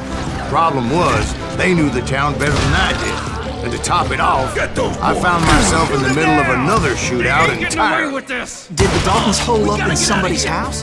No, it was the Smiths, I believe. They were cousins of the Daltons. And they were shooting at the Browns, who were shooting at the Daltons. Which wasn't any surprise, because those 2 families have been feuding forever. Since the Joneses are related to the Browns, they shot at the Smiths, pissing off the Heimhoffers, whose daughter recently married a Smith. Well, bullets were flying every which way as all the old feuds in Kansas caught fire all at once. There was a hell of a lot of pissed off people in Coffeyville that day. But that's just the way life is sometimes. Shit happens.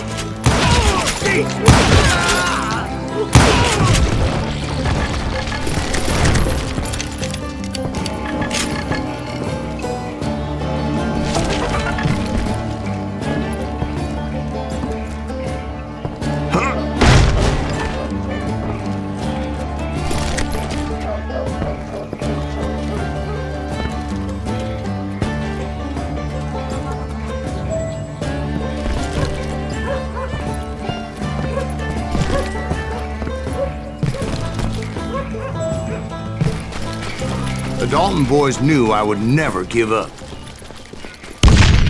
Those Daltons weren't the sharpest knives in the drawer, but they always stood together. They set a trap to slow me down and allow at least 2 of them to escape. The 3rd brother stayed behind to plant me, just in case that trap of theirs didn't work.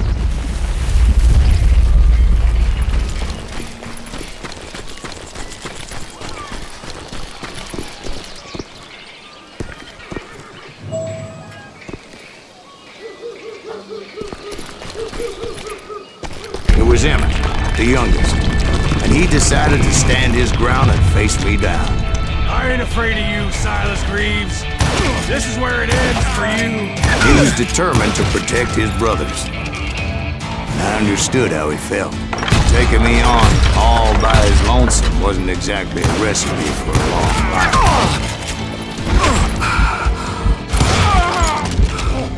But Emmett Dalton survived the robbery in Coffeyville. He's the only Dalton who did.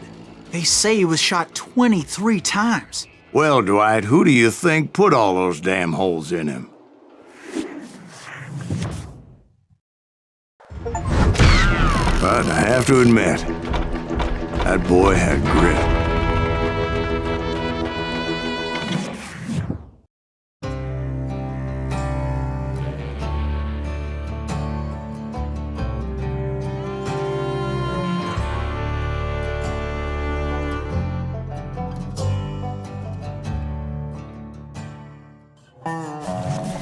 We'll get those suckers! It took me a couple of days to track the Daltons down.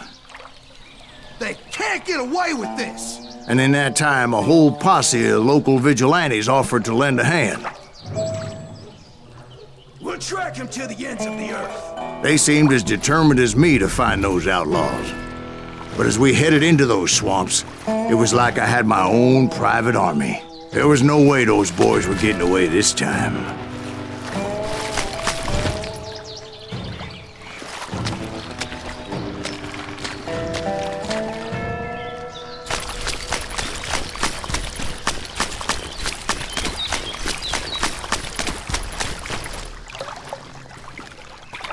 It was early fall, right? Beautiful time of year. At least you had the weather on your side.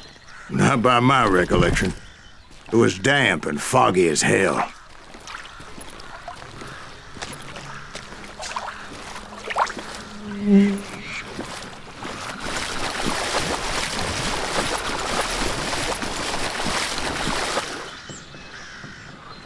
It was tough to stay on a true course, so we kept an eye out for landmarks.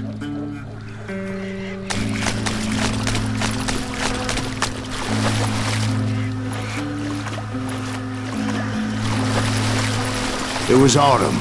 The maple trees were in full color, red as blood.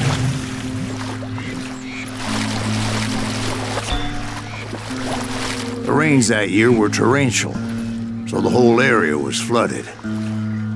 The vigilantes had spread out wide, and pretty soon I couldn't see anybody.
Except for some sumbitches ahead of me wanted to do me harm, so I had to face them alone.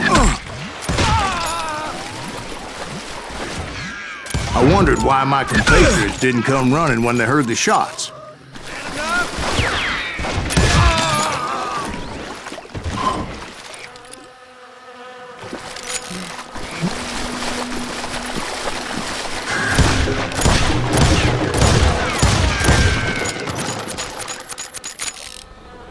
So did you find the Daltons? Not yet, but I did have the questionable pleasure of meeting a few of their friends. Almost as good as me.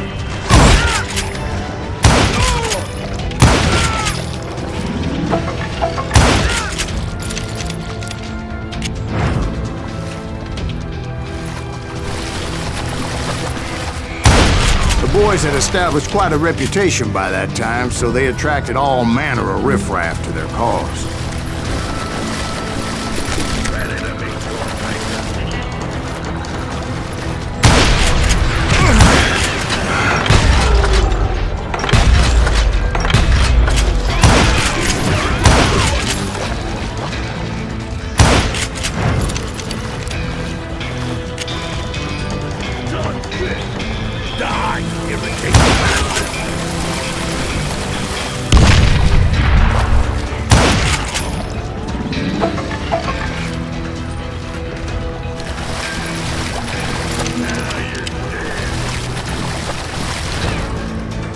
Reinforcements was nowhere to be seen. Point being, I was under serious attack.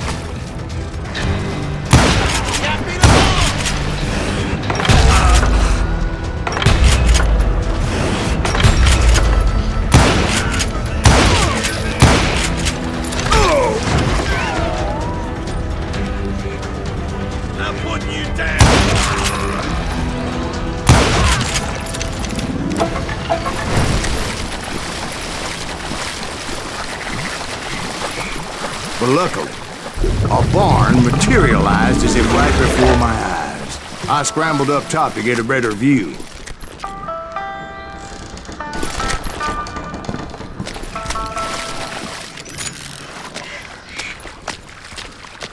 But just ended up falling inside. So, how did you get out? The barn doors was open. About right then, I saw some suspicious characters running for the bushes. Of course, I followed them. But that goddamn swamp was like a goddamn maze, and pretty soon I had no goddamn idea where I was.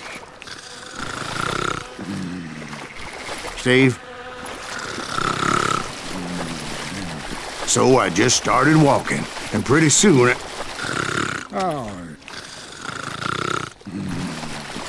Steve? Steve! Huh? Oh, no, I'm listening. Indians surrounded me from all sides.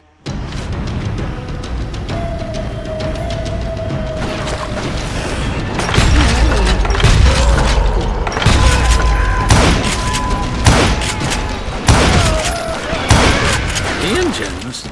They were Indians? No.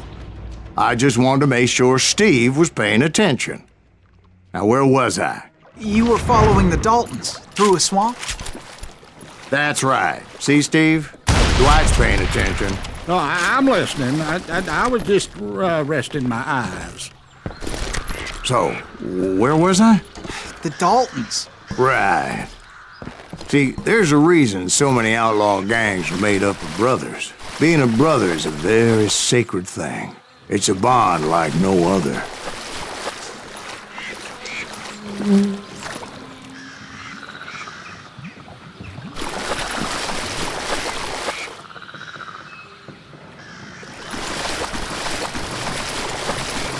Bounty hunter! Stop that, son bitch! So did you ever find the damn Daltons? Not yet, but I did find a few of their cousins. Kansans breed like rabbits. Or Smiths or Heimhoffers or who knows what. But hell, what's more important than family? I bet Ben knows what I'm talking about.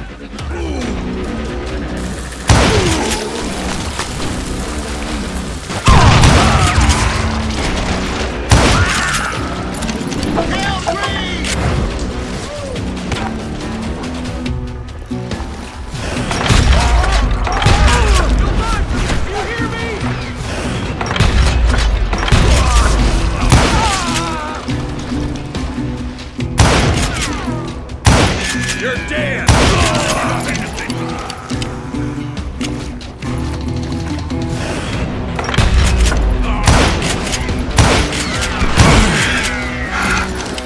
You can't get me!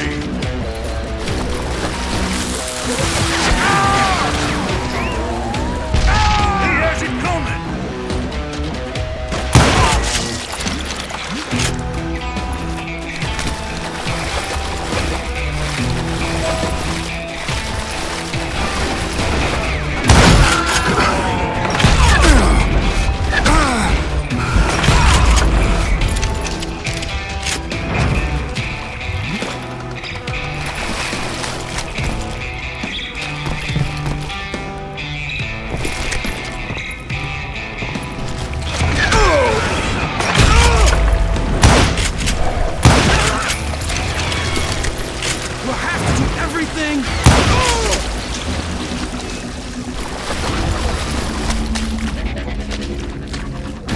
Done with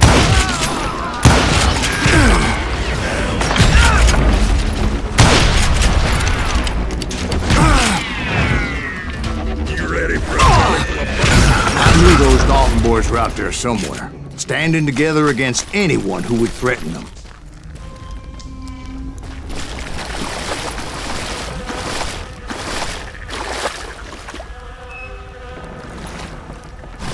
And that's when I saw it. A goddamn steamboat. A steamboat in a swamp? Yeah, Steve, but this wasn't much more than a wreck, really. But how'd a damn steamboat end up in the swamps? Guess it floated off during the flood of '89. Now, was it a stern wheeler or a side wheeler? What? Does that really make a difference, Steve? It was a steamboat with a goddamn army on board. It was then that a fusillade of bullets come raining down from on, and those vigilantes who accompanied me weren't anywhere to be found. But among those men that were shooting at me, I thought I saw some familiar faces.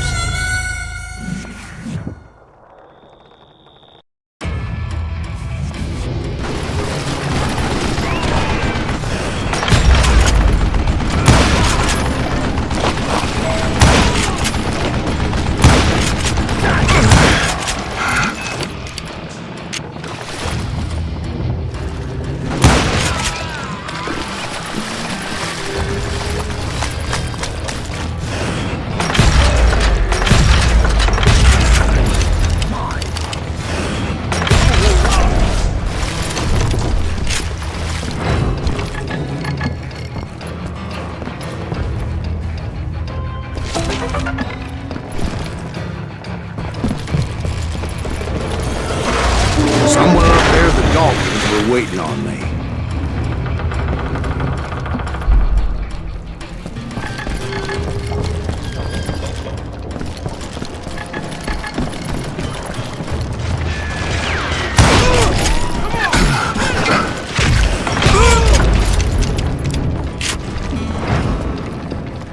Sounds like you don't give up too easy. That's the kind of man I am, Ben. I set out to do something. I do it. Surrender just ain't in my nature. Plus, I'm stubborn as hell.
Right about then, much to my relief, the vigilantes finally arrived. Their leader motioned at a cabin in the middle of the top deck, pointing me directly at the Daltons. I finally had them, after months of dogged pursuit. But it turned out that they had me. Take him out! I'm sending you to hell!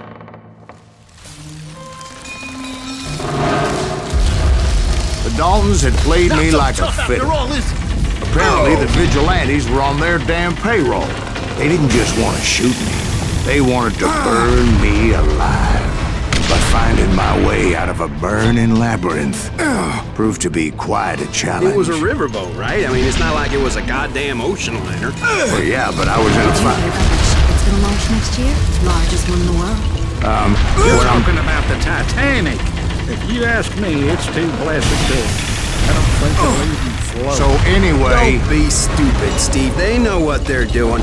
They say that the Titanic is unsinkable. Oh, God. But getting back to that steamboat, how'd you get off it, Mr. Greaves? I took in a lot of smoke that day, so I admit my recollection might be a bit hazy. But somehow I managed to finally disembark. I was coughing up smoke and pretty damn pissed. I was done playing games with those boys. It was time to settle this once and for all.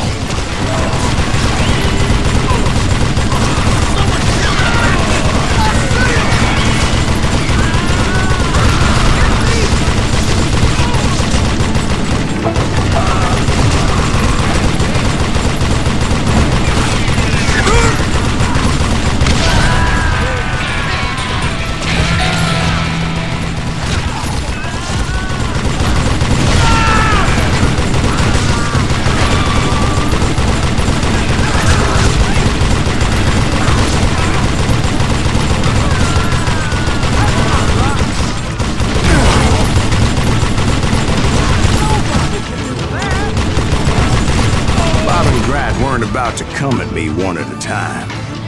They were in this together. Two brothers side by side, determined to take me down. Confident that this time the odds were on their side.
They got it wrong.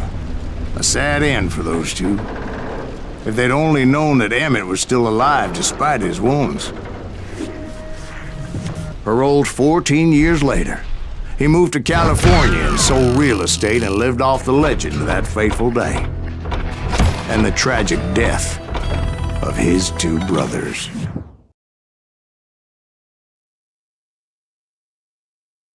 My own brothers died tragically as well, truth be told.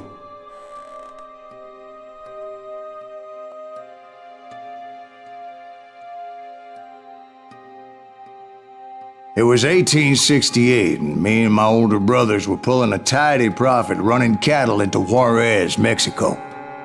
One night after my brothers retired for the evening, I found a little poker game in a cantina with a couple of cowboys.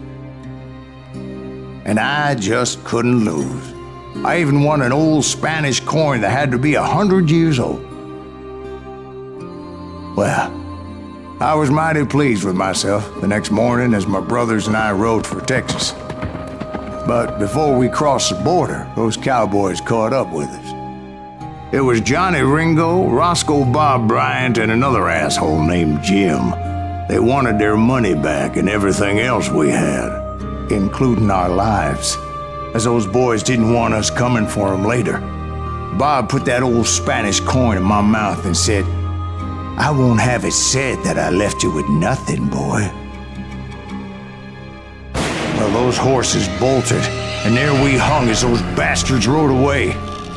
The branch finally snapped under the weight of the three of us, but being my older brothers were bigger and heavier, they were already dead. And right then I swore to myself that I would avenge them. Ringo you know about. But Bob eluded me, until I heard he was riding with the Wild Bunch.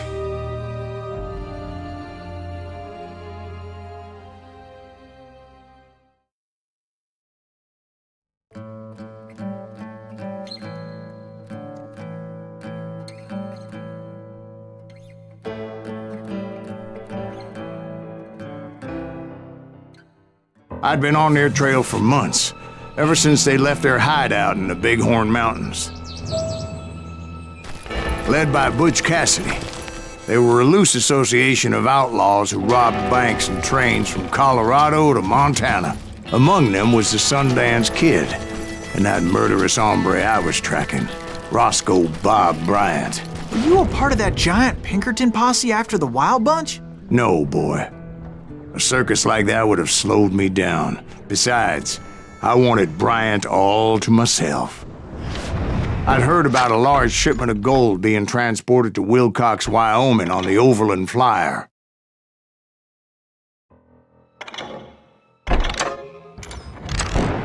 I figured the Wild Bunch would likely hit such a treasure, and by God, I figured right. They blew the bridge with the intention of forcing the train to stop. Well, I assumed the Wild Bunch was likely in the still intact part of the train high above, so I had no choice but to make my way up through the passenger cars dangling down. I was determined to make that sumbitch Bob pay for what he did to my brothers.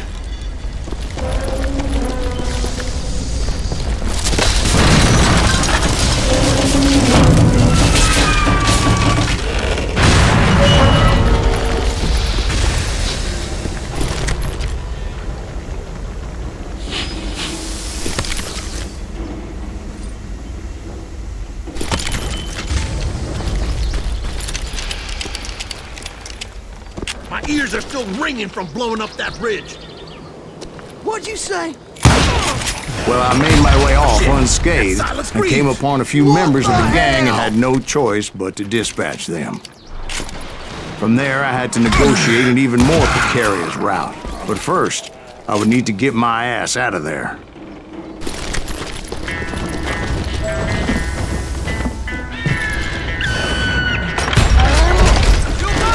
I jumped from the frying pan into the fire as the train was clearly fixing to fall.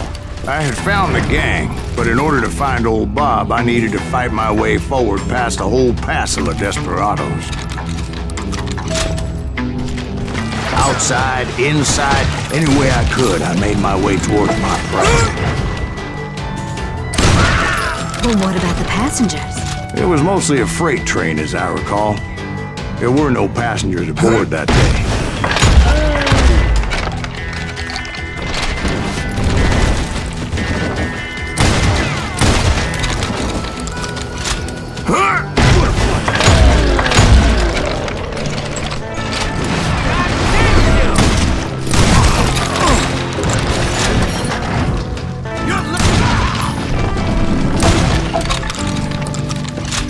As I mentioned before, I am not fond of heights, but I was too busy dodging bullets to worry about falling to my death. Odds were I was likely to die that day anyway, so I was determined to take down as many of those bastards as I could.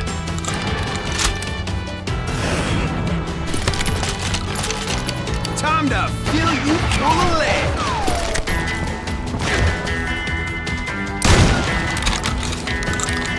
At times, it was like shooting ducks in a shooting gallery.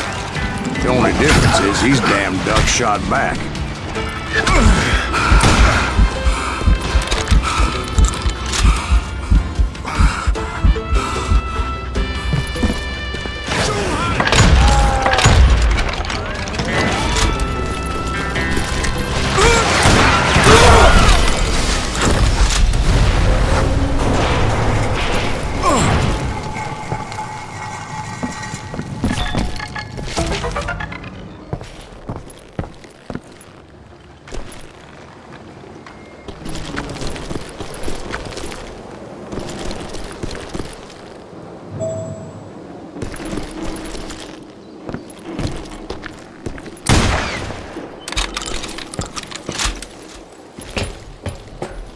I kept hoping the law would show up and give me a You hand. mean like that giant Pinkerton posse that I read about?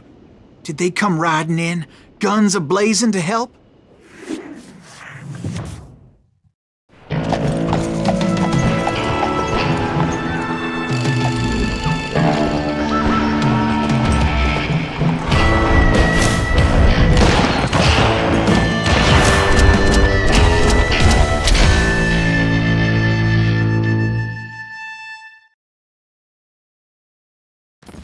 Help? From the Pinkertons? No, son. I had to fight the Wild Bunch all by my lonesome, as usual. Who the hell is that?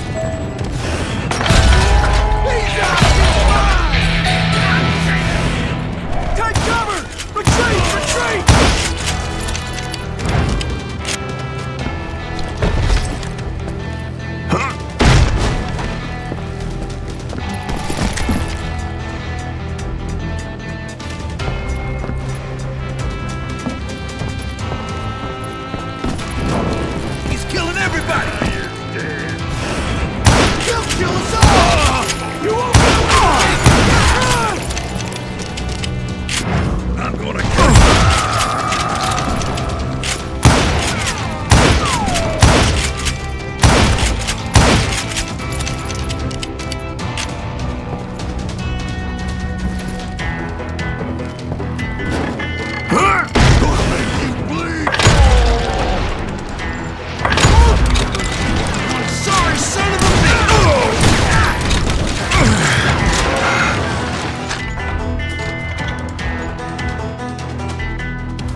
Guess is those dime novels didn't portray this as it happened, did they?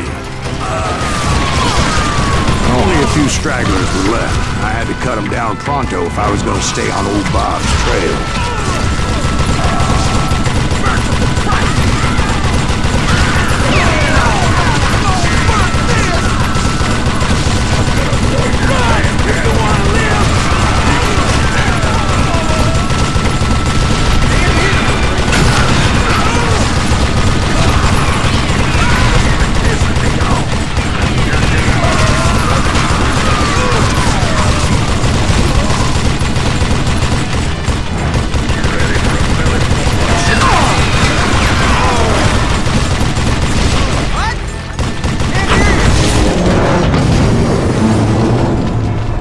Once I silenced all those guns, I went searching for my nemesis, determined to finally have my justice. But the only survivor who welcomed me was George Flat-Nose Curry. Who was he? The fastest gun in the gang. Right after Sundance, I mean. And Kid Curry, and maybe Elsie Lay. Though some folks might dispute that.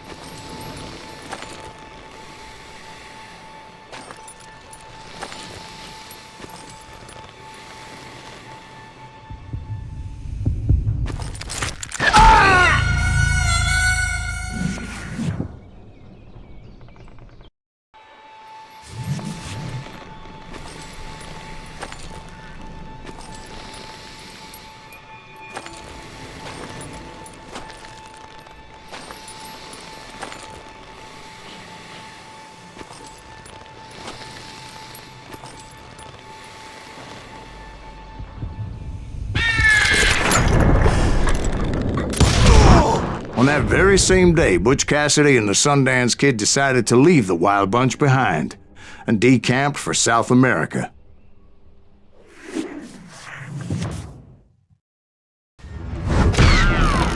They ended up living down there for many years, but I'm sure you already know all about that.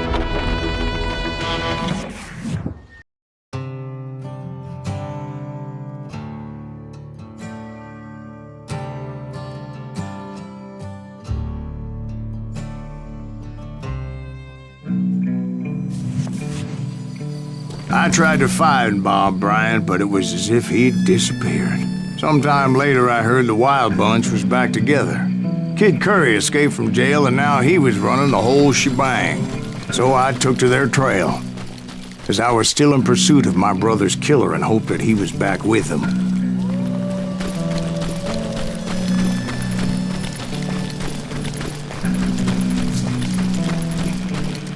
That Kid Curry's kinda crazy, ain't he? Don't let him hear you saying that. Anyways, I tracked those boys to a camp right outside Parachute, Colorado. Who's shooting at us? Being outnumbered, I didn't bother with a warning shot. I just started taking those bastards down.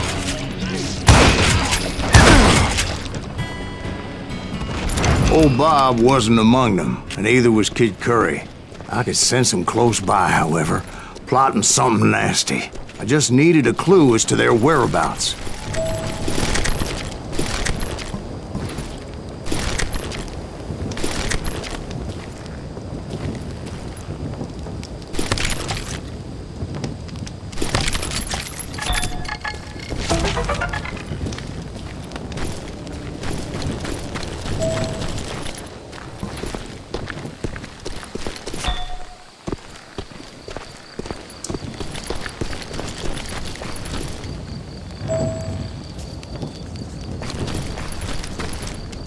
I found one.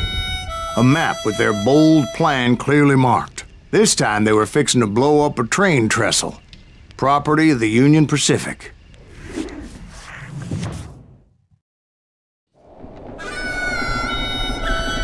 The plan clearly indicated how they were fixing to undermine several of the weakest wooden supports.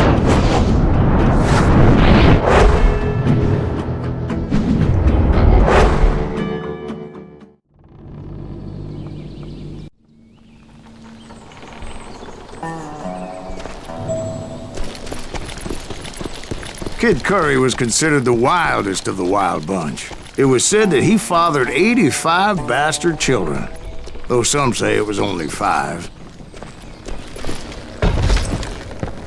Kid Curry had bragged to a whore how he was gonna rob a train heading to the U.S. Mint in Denver.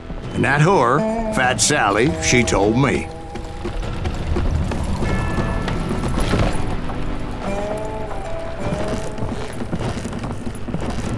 The bridge was rigged with dynamite, so I decided I'd best be careful confronting those bastards.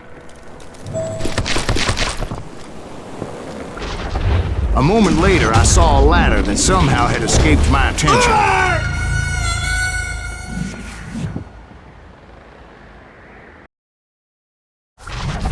A moment later, I saw a ladder that somehow had escaped my attention. Don't you blow us up now. Don't worry, I know what I'm doing.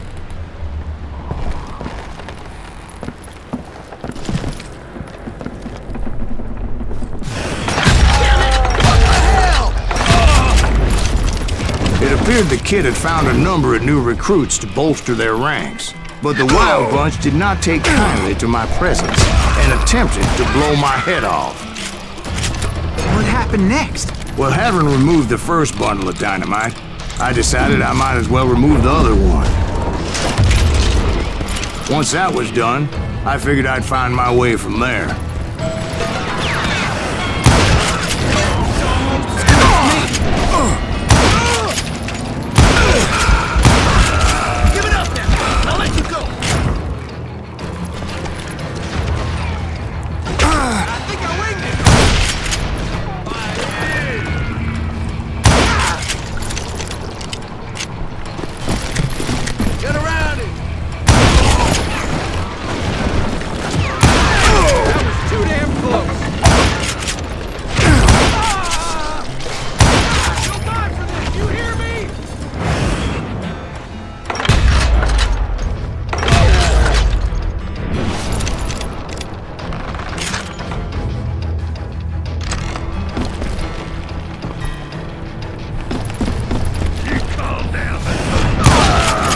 So, what happened then?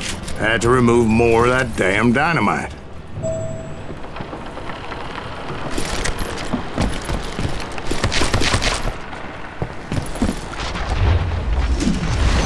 It must have been terrifying trying to make your way across. I was sweating it a bit, but then I noticed a footbridge tied up on high, so I shot the rope.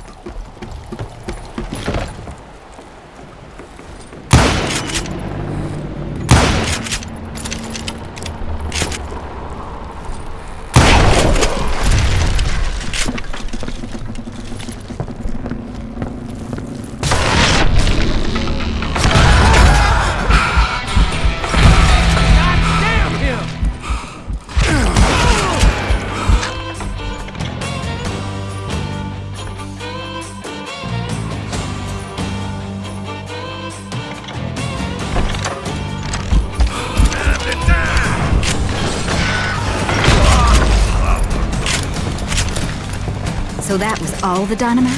Well, funny you should mention that, darling. As actually there was a 4th charge impeding my progress. Once I removed it, my path was pretty clear.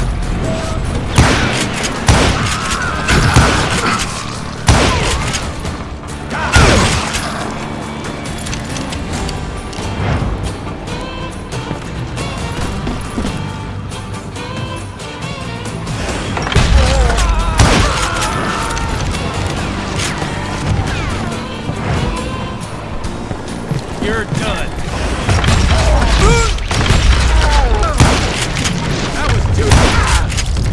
So I proceeded onward, and realized that that way just wasn't gonna work. I needed an alternate path forward.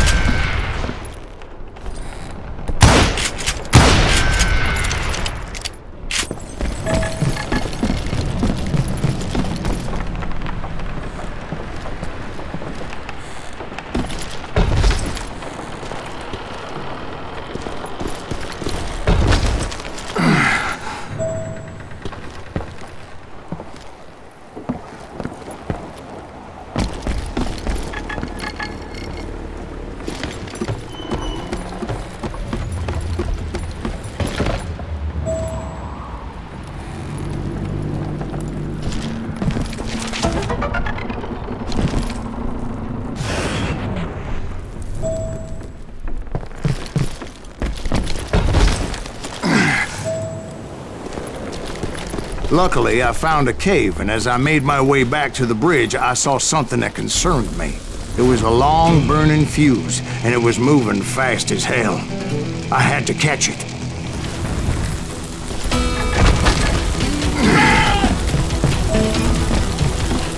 The burning fuse was so damn quick, I had to run like the wind. I almost had it, but no. Thought I was gonna have a coronary when I lost sight of those sparks. My heart was pounding like a sledgehammer. I knew that failure meant boom. Then, finally, at the last moment. Whew. Of course, I was successful, or clearly I wouldn't be talking to you folks here today. Naturally, I removed the last dynamite charge. Well, it was a touching reunion.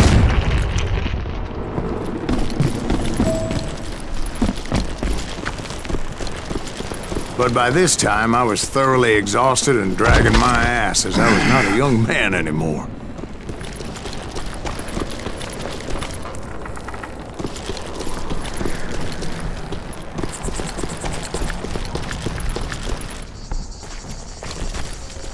Kill that SOB!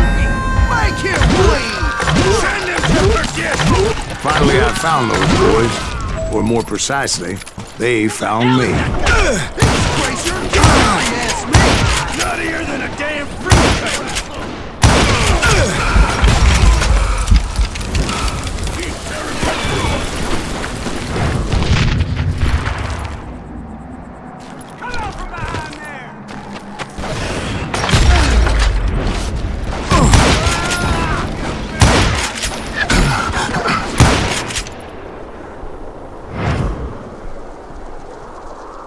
Just when I thought things couldn't get worse, Kid Curry opened up on me with a goddamn Gatling gun.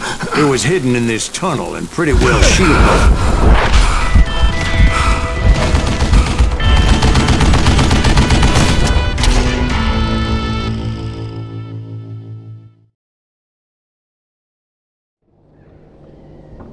You can't hide from me!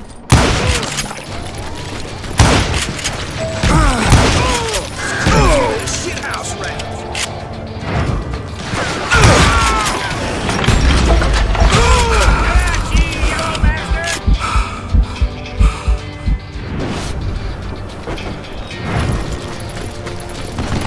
Luckily, I had located some dynamite. I still, however, had my work cut out for me. Come on, come on, come on! You can't beat me!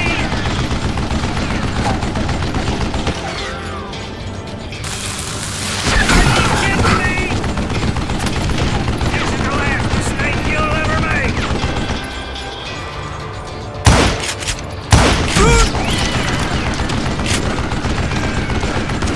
Better for you to lay down and die!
I brought that tunnel down. And that's when I met Kid Curry himself. He had decided to stop pussyfooting around and deal with me personally. Come in.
fast as he was.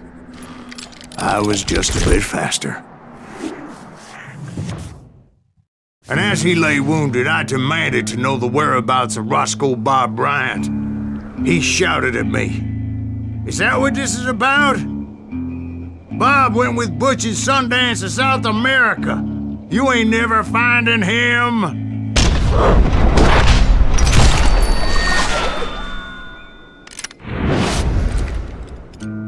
Those were his last words.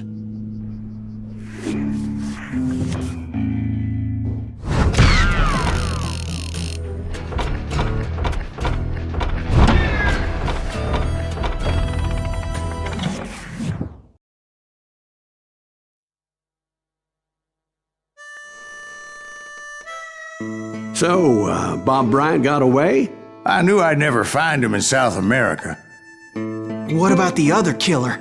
Yeah, you kinda glossed over that one. Well, I found Jim not long after my showdown with Ringo. At the time, he was riding with the James Younger gang.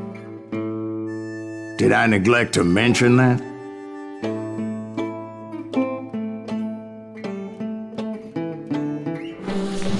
Jesse James? The greatest outlaw who ever lived?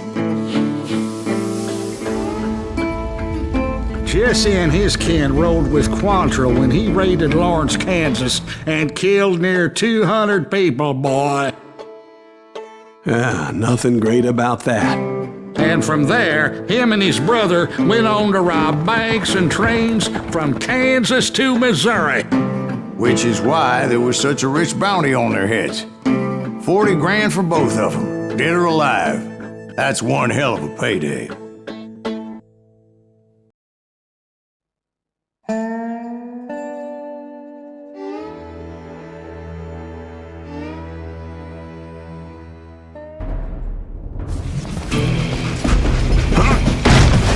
I confronted them as they were robbing a train. Bullets were flying at me from every which way. But I knew I'd have to fight my way forward if I was gonna find this Jim.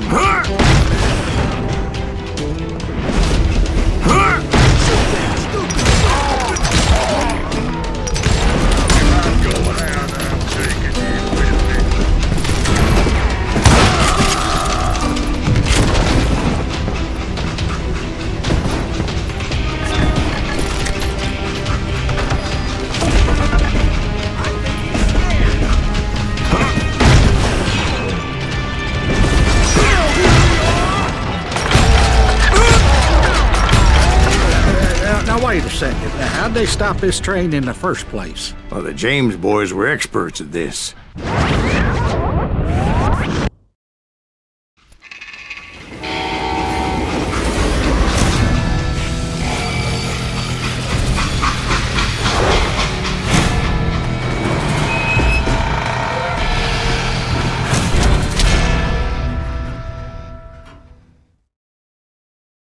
They hopped a freight train having heard there was a big payroll in the express safe. So, I hopped the same train.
James Younger gang was decimated after that little fiasco they had in Northfield, Minnesota. So Jesse needed more men and took on the killer I was after, along with a host of others. I was hoping to find my man and put a bullet in his head. Climbing around that train, I must have swallowed 100 damn bugs before I reached James that... Younger gang pulled the first train robbery west of the Mississippi.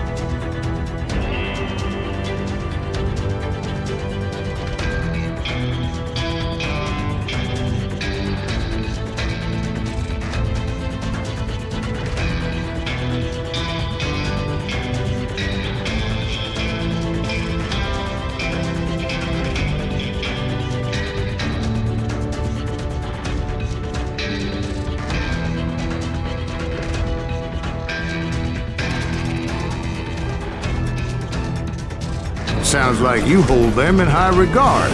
Everyone knows they were the most famous outlaw gang ever.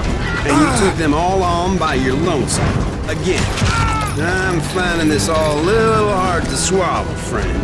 Well, maybe you need to wash it down with some whiskey. By the way, did I mention that that train was flying down those tracks like a bat out of hell?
find the gentleman's facilities. Suddenly I have an urgent need to drain my one-eyed snake. Well, I've had more than a few drinks, and I've been sitting here for quite a spell. Right through there. Let me show you. I never heard so much malarkey in my life. You think he's bullshitting us? You don't think he's Silas Greaves? I think he's just some old drunk looking for some free liquor.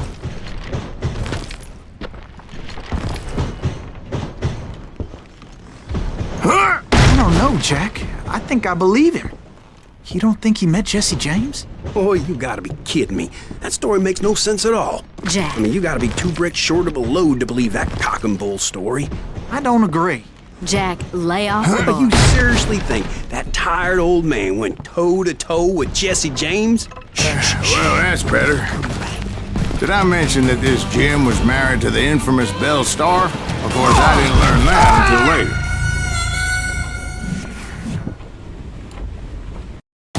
didn't learn that until later. Anyway, I made my way forward the best I could. Around the sides, over the roof. At some point, some sumbitch saw me and shouted out, "It's the damn Pinkertons!" Now, I never worked for that limey cuss, but I guess they assumed I was one of his assassins.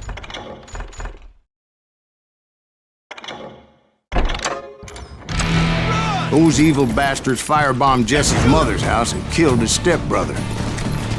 So it's no wonder each and every asshole on that train wanted me dead. Everybody's always mistaking you for somebody else, aren't they? Why is that, I wonder? Don't rightly know, Jack. I'm just telling you how I remember. I bet you are. You can't fight the James gang!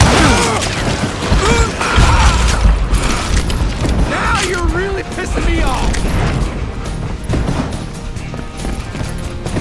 This asshole don't know who he's up against!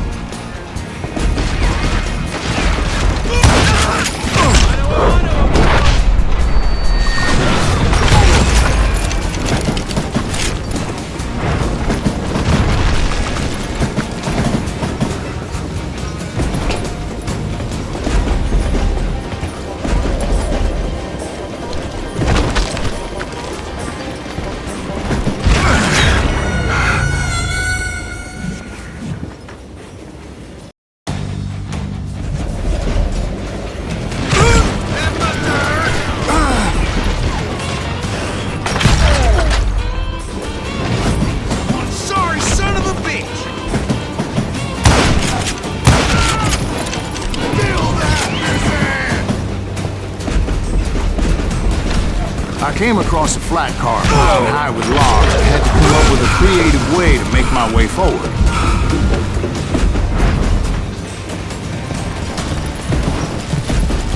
I wondered if I was ever going to find the front of that train, or the bastard I was after. Right about then, I was attacked by some asshole on a Gatling gun. Yeah, seems like you run into a lot of them. Asshole? Gatling guns. Yes, I did. Now, I don't remember how I took it out. It was either a bullet or dynamite.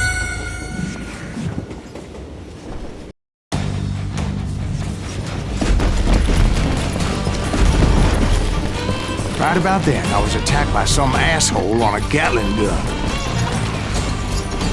Yeah, seems like you run into a lot of them. Asshole? Gatling guns. Yes, I did. Now, I don't remember how I took it out. It was either a bullet or dynamite. Where would you find dynamite? Does it really matter, Jack? You're messing with the flow of the story here.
I was looking for Jim and shooting any son of a bitch stupid enough to get in my way. And that included Jesse James himself.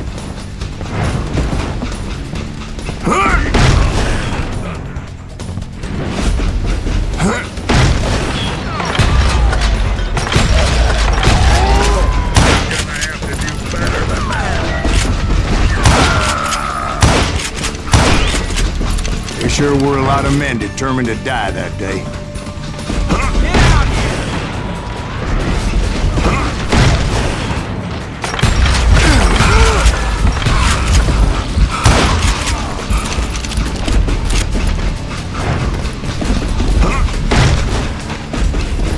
It was then that Jesse detached the express car from the rest of the damn train.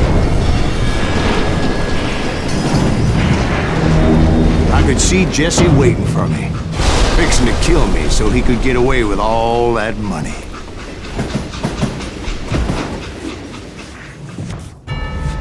You had a showdown with Jesse James? Of course he didn't. Everybody knows that Jesse was killed by Bob Ford. Yeah, Jesse went out like John Wesley Hardin. Coward shot him in the back of the head. Guess it doesn't matter how far you run, does it, Ben? Your past always catches up with you.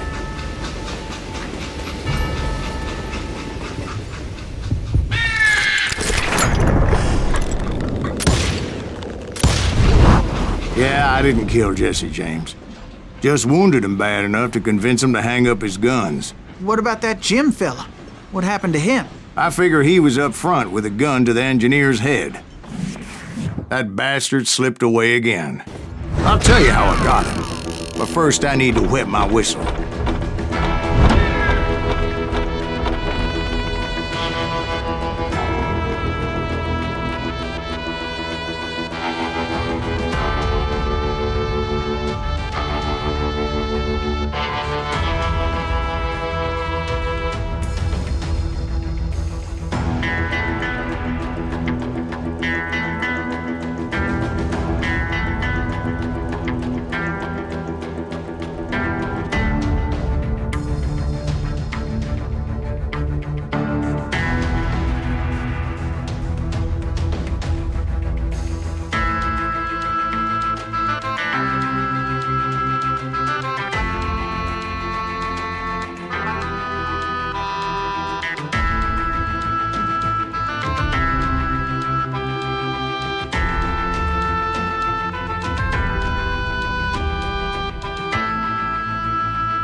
After my showdown with Jesse, I continued to track his brother, Frank, and that sumbitch Jim. I followed those bastards into the high mountains as they were going to ground. What mountains would that be? Somewhere in the Ozarks, I believe. The perfect place to hide out from the authorities. In fact, before I could find them, some Indians who fled the res and were hiding out from the military found me first. They probably thought I was a cavalry scout and didn't want me telling the military where they were. Indians? Yeah, they could have been Cheyenne, but there was all sorts of renegades roaming the landscape back then.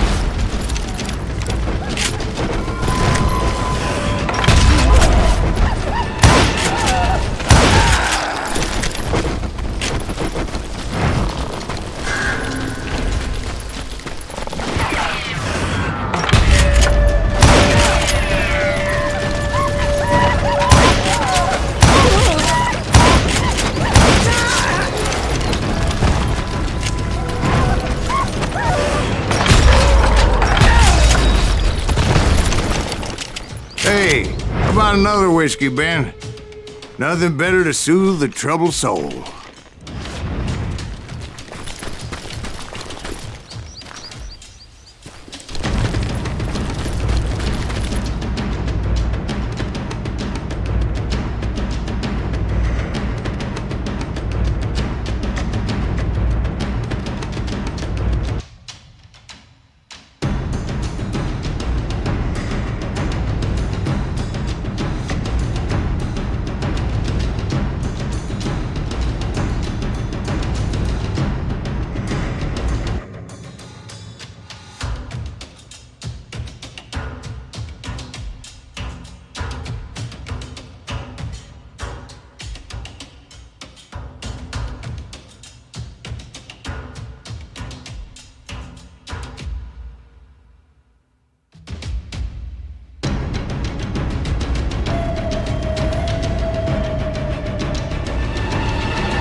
Now, where was I?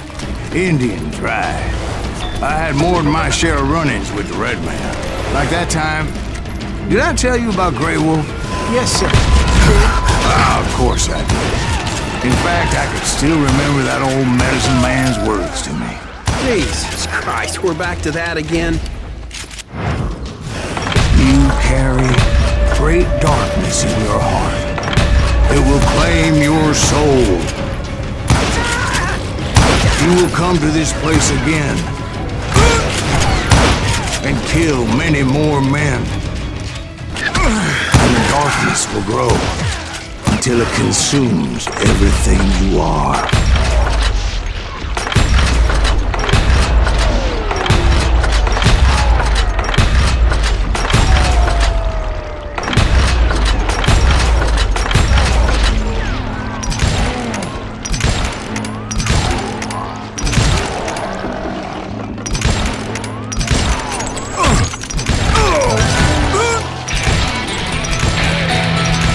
So, did you ever find him? Who? The man you are after. Let me ask you something, Ben. You ever think about death? Mr. Greaves, are you all right?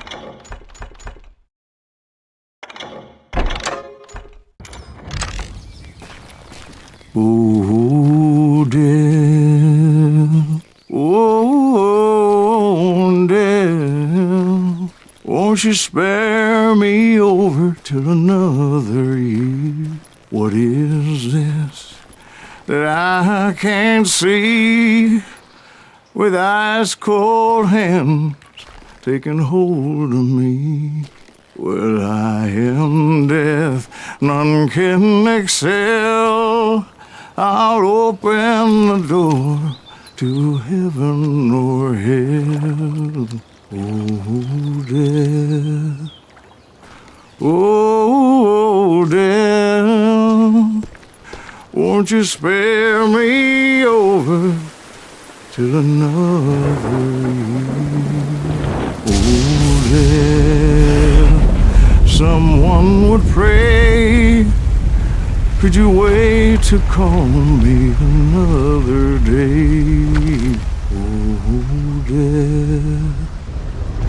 Oh, death, won't you spare me over till another year? So, are you gonna answer the question? What question is that? Jim Reed. Did you ever find him? Reed was indeed that son bitch's surname. That's right, Ben. A despicable character. I remember him laughing like a hyena that cold morning they lynched me and my brothers. He was intent on avoiding my vengeance, but nothing was gonna stop me. Nothing.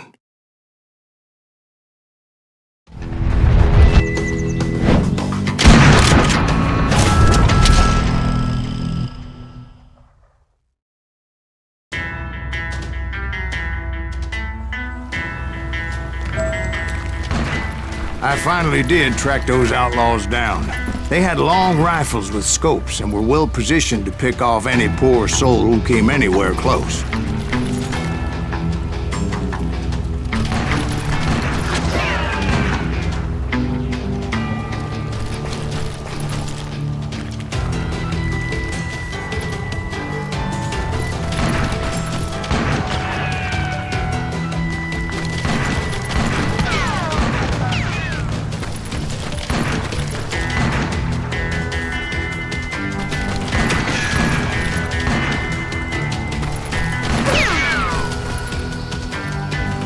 I'm guessing Frank James believed I was responsible for the demise of his brother Jesse. I couldn't really disagree with the man, as I thought Jesse was dead then as well.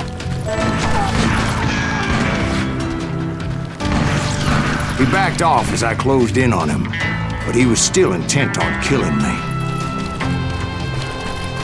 And when I closed in on him again, he backed off again, looking for a better angle on me.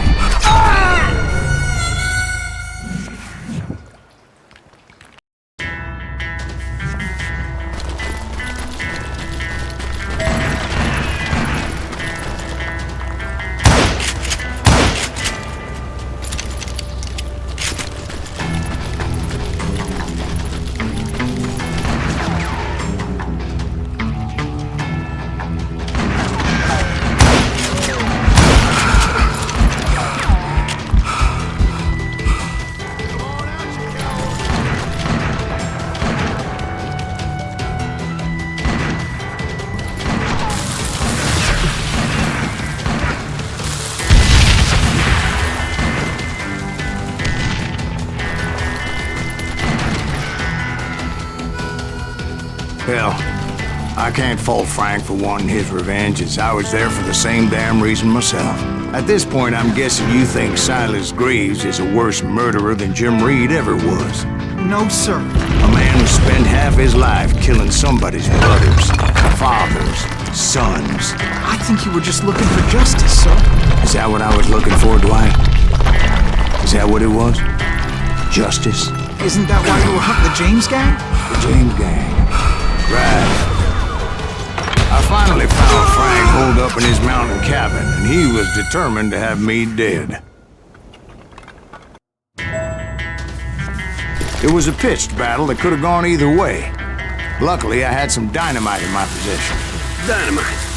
On your person? And a few sticks, just in case. Take him out! It's always good to be prepared. Right. I'm just laying out the facts as I remember them, Jack.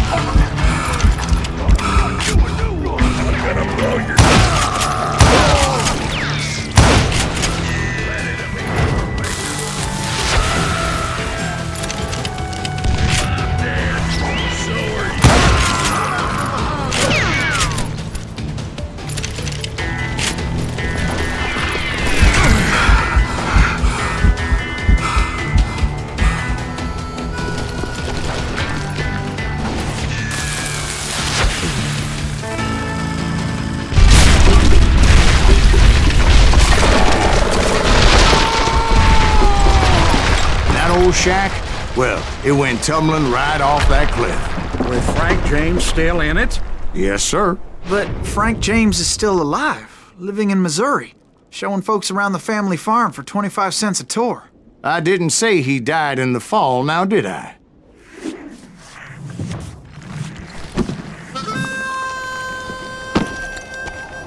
I'm done with this damnable outlaw life! Kill me, don't kill me, do what you will! At this point, I just don't give a shit! I explained to Frank that I had nothing against him personally and that I was looking for someone else. You want Reed? Have at him! I never did like that bastard! I am done here! We parted in peace as Frank pointed out the path to my prey before making his way back down the hill.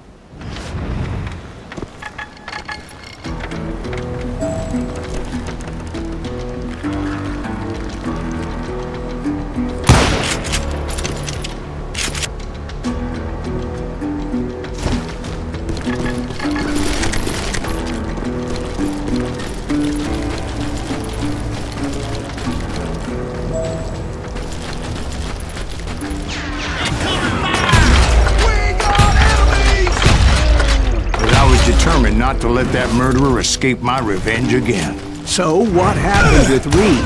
Well, I finally found the last of the gang hiding in a nearby cave. First, I had to dispatch the lookouts.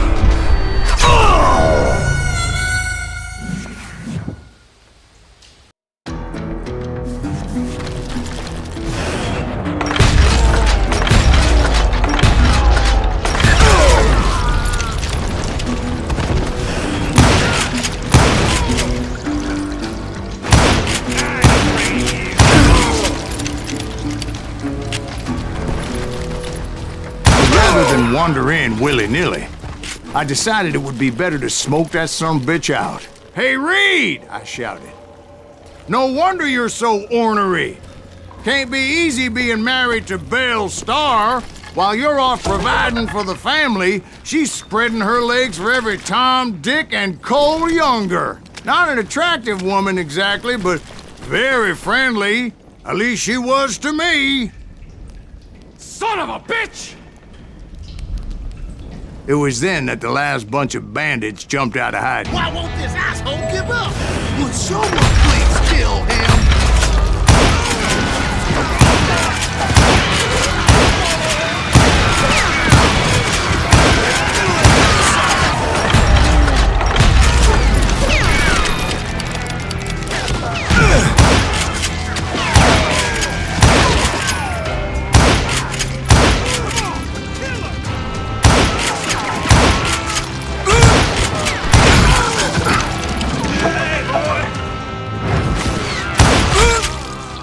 Eventually, it was just me and Reed.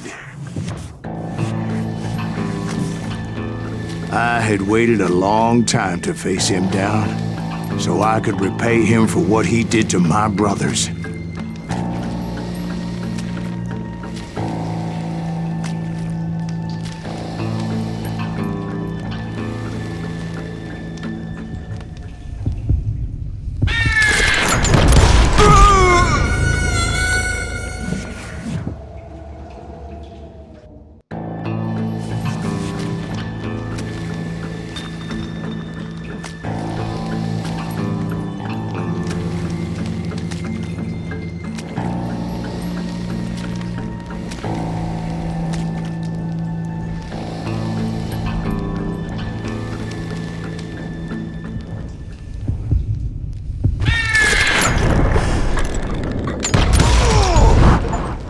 And repay him I did.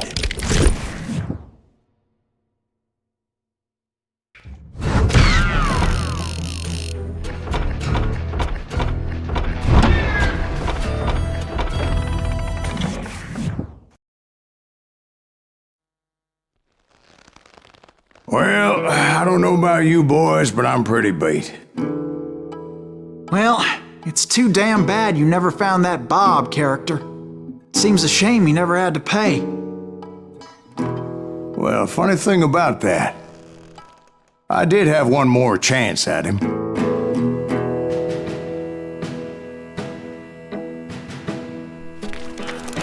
Six months ago, I heard that Butch and Sundance were back in the States and had gathered up some of their old gang. I tracked them down, hoping that Roscoe Bob Bryant had returned with them. So you're saying they didn't die down in Bolivia? That's what I'm saying.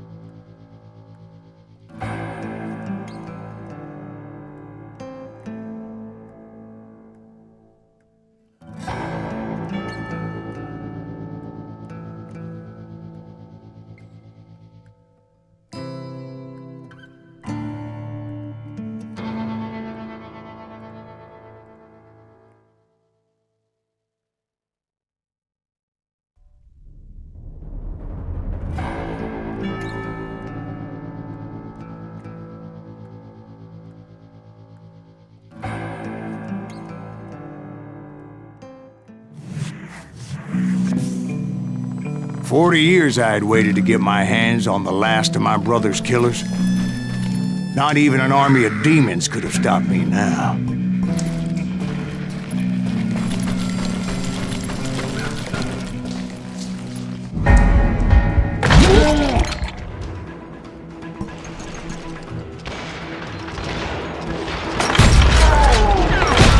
Both Johnny Ringo and Jim Reed fell fairly quickly. But the last one, Roscoe Bob Bryant, that son of a bitch had managed to escape my vengeance time and time again. I couldn't even be certain I'd recognize him after all those years. By now, he had to be close to 70. For all you know, he could have been dead. That thought had indeed crossed my mind, as did others. For instance, did my thirst for vengeance turn me into something worse than the man I was after? By this point in my storied career, I had killed more men than Bob Bryant ever had. I was furious as hell at that bastard for making me who I am.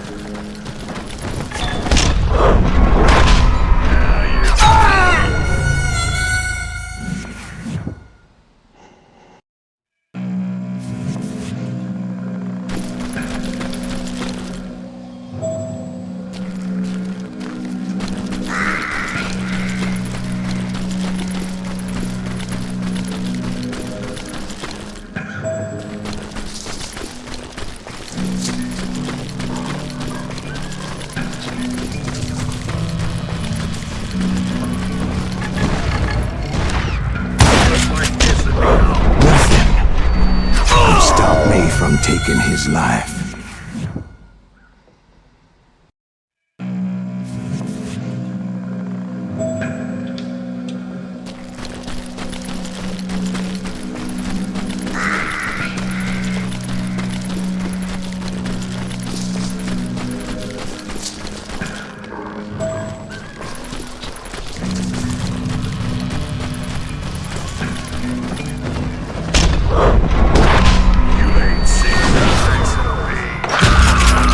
Nothing could stop me from taking his life.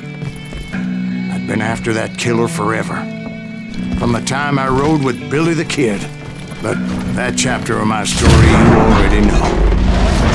Chapter of that fairy tale, you mean? Suddenly it was 1910. Here I was, an old man roaming a ghost town dead almost 2 decades. Town was falling apart, just like me.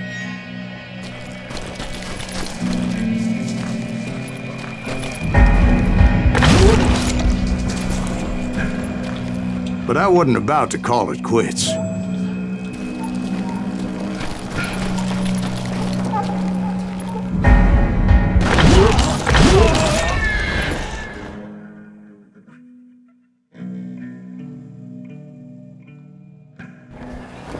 Even though the ghosts of my dead brothers were begging me to end what I started so long ago. Mr. Greaves, are you all right? Would you like some water? The Wild Bunch knew I was there.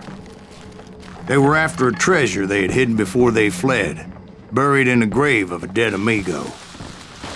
I intended to fill that grave with Bob Bryant's corpse. But like I said, the bandits knew I was onto them. They lured me in and hit me with everything they had.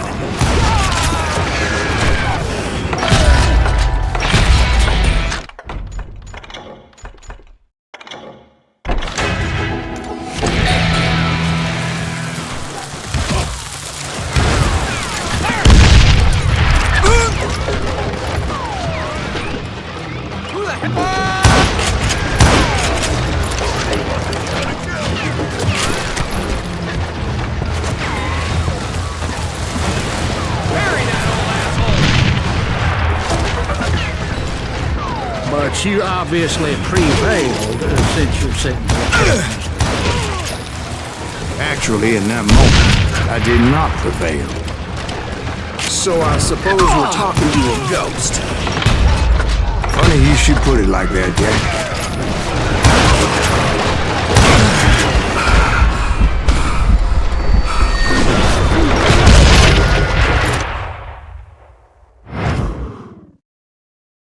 Because when I woke up... From the dead? There was silence all around me. I could swear to God I saw Billy then. Billy who? Billy the Kid. William Bonney. He was shooting at me from a rooftop. Here, there, even over there. So I am right. You are titched in the head. Mr. Greaves, perhaps we should switch you to coffee? You see that old Indian again, too? No, but I did see Billy's killer, Patrick Floyd Garrett. He came at me guns a-blazing. But I knew that old war horse had died 2 years before. I wondered if maybe I was dead too and confronting the ghosts of my past. Perhaps all my sins were coming back to haunt me and drag me down to perdition. I saw Henry Plummer throw dynamite at me.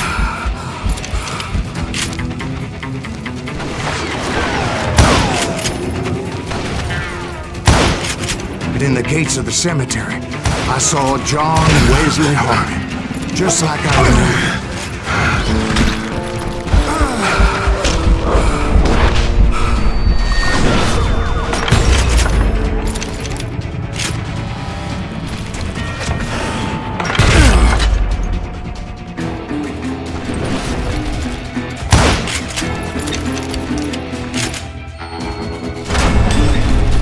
Robert Ollinger appeared with his terrible double-barrel shotgun.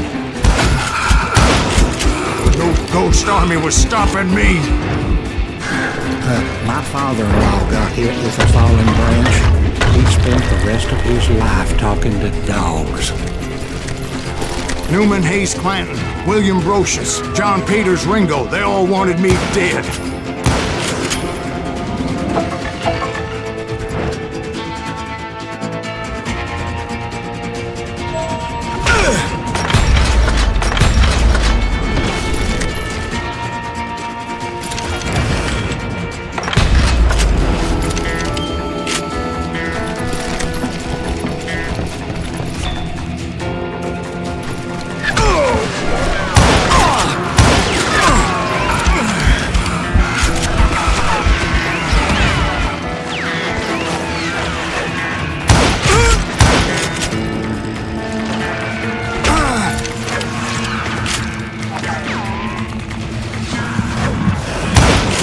The Dalton brothers, Robert and Grattan, guardians of the Garden of the Dead.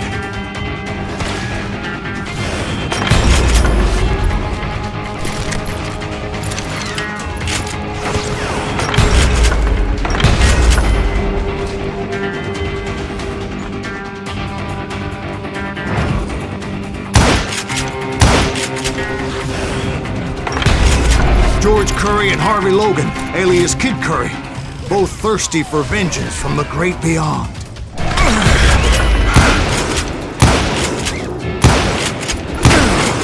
Jesse, Woodson, James, and Jim Reed, each one deader than the next. I thought I would go crazy. Thought?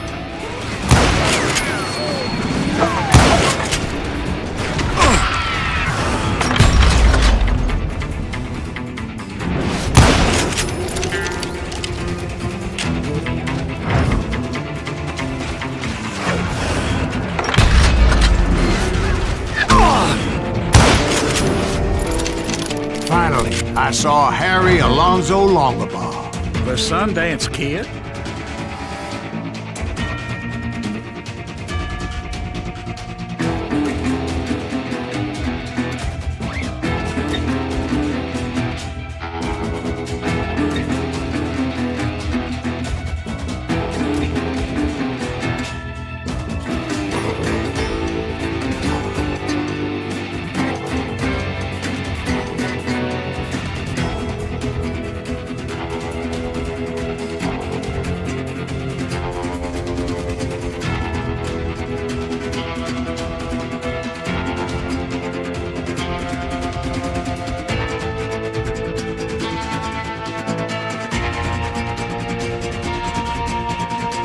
Like a general leading his legion of the dead. You told us before that you'd seen him alive. He was alive.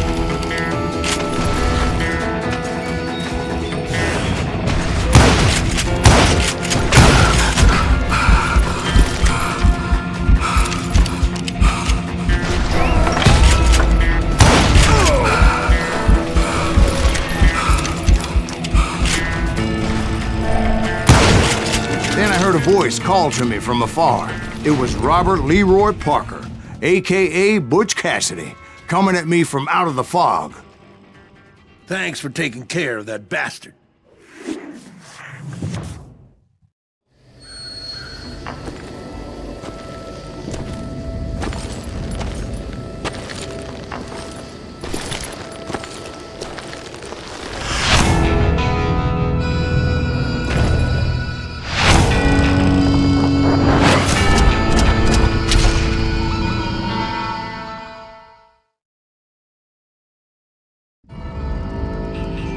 But the kid wasn't quite deceased.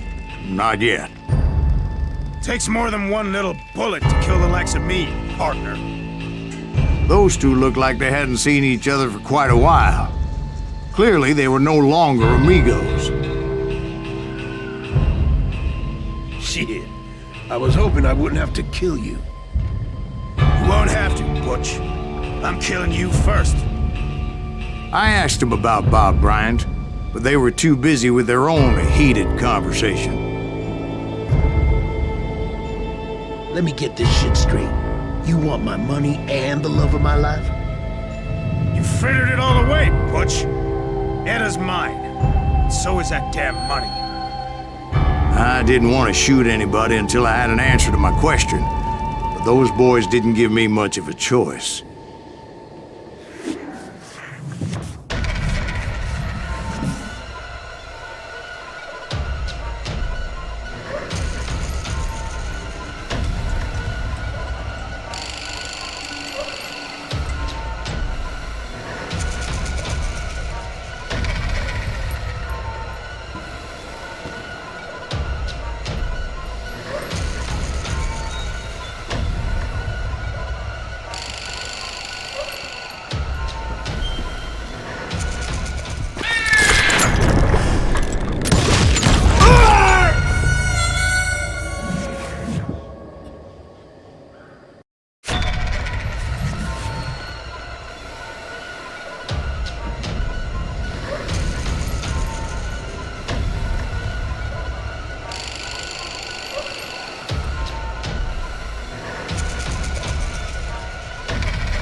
Butch Cassidy and the Sundance Kid died there in that cemetery not 6 months ago.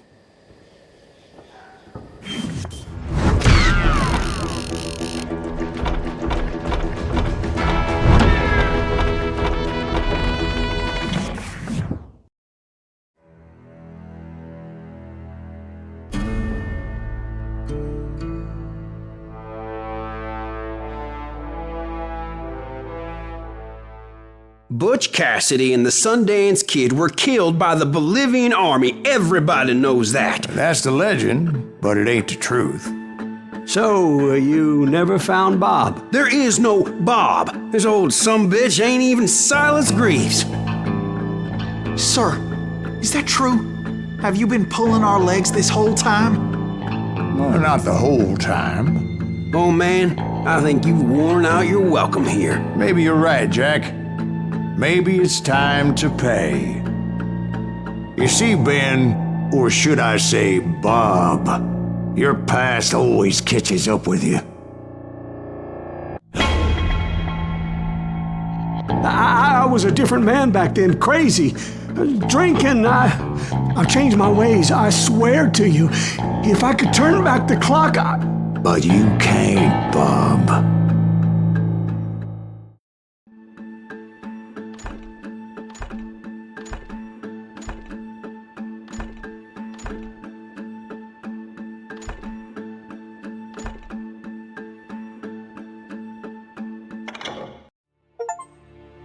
Why'd you toy with me like that? Telling those tales, knowing all along. Why not just lay your cards on the table? Wanted to suss you out, Bob. See what kind of man you turned out to be. Maybe prod you into drawing on me. See, all those years on your trail turned me into a killer. Can't even remember who I was before you tried to murder me. You, on the other hand, walked that very same path in exactly the opposite direction. What do you mean by that? You think your life is worth sparing, Bob? Boy, what's your name again? It's Eisenhower, sir. Dwight Eisenhower. What do you plan to do with your life, Dwight Eisenhower? Tomorrow I'll be leaving for West Point, sir. So, you want to be a soldier? Well, then do it right, son. Don't tear down the world out of anger and spite like I did. You build it up. You do something decent with your life, you hear me? Sir? Yes, sir.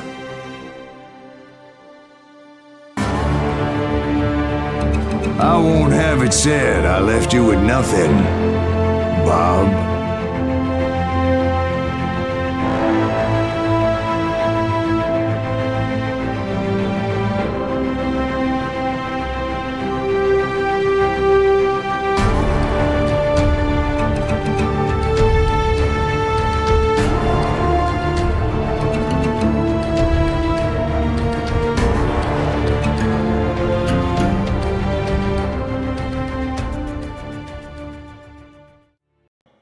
Oh, dear. Oh, dear. Won't you spare me over till another year?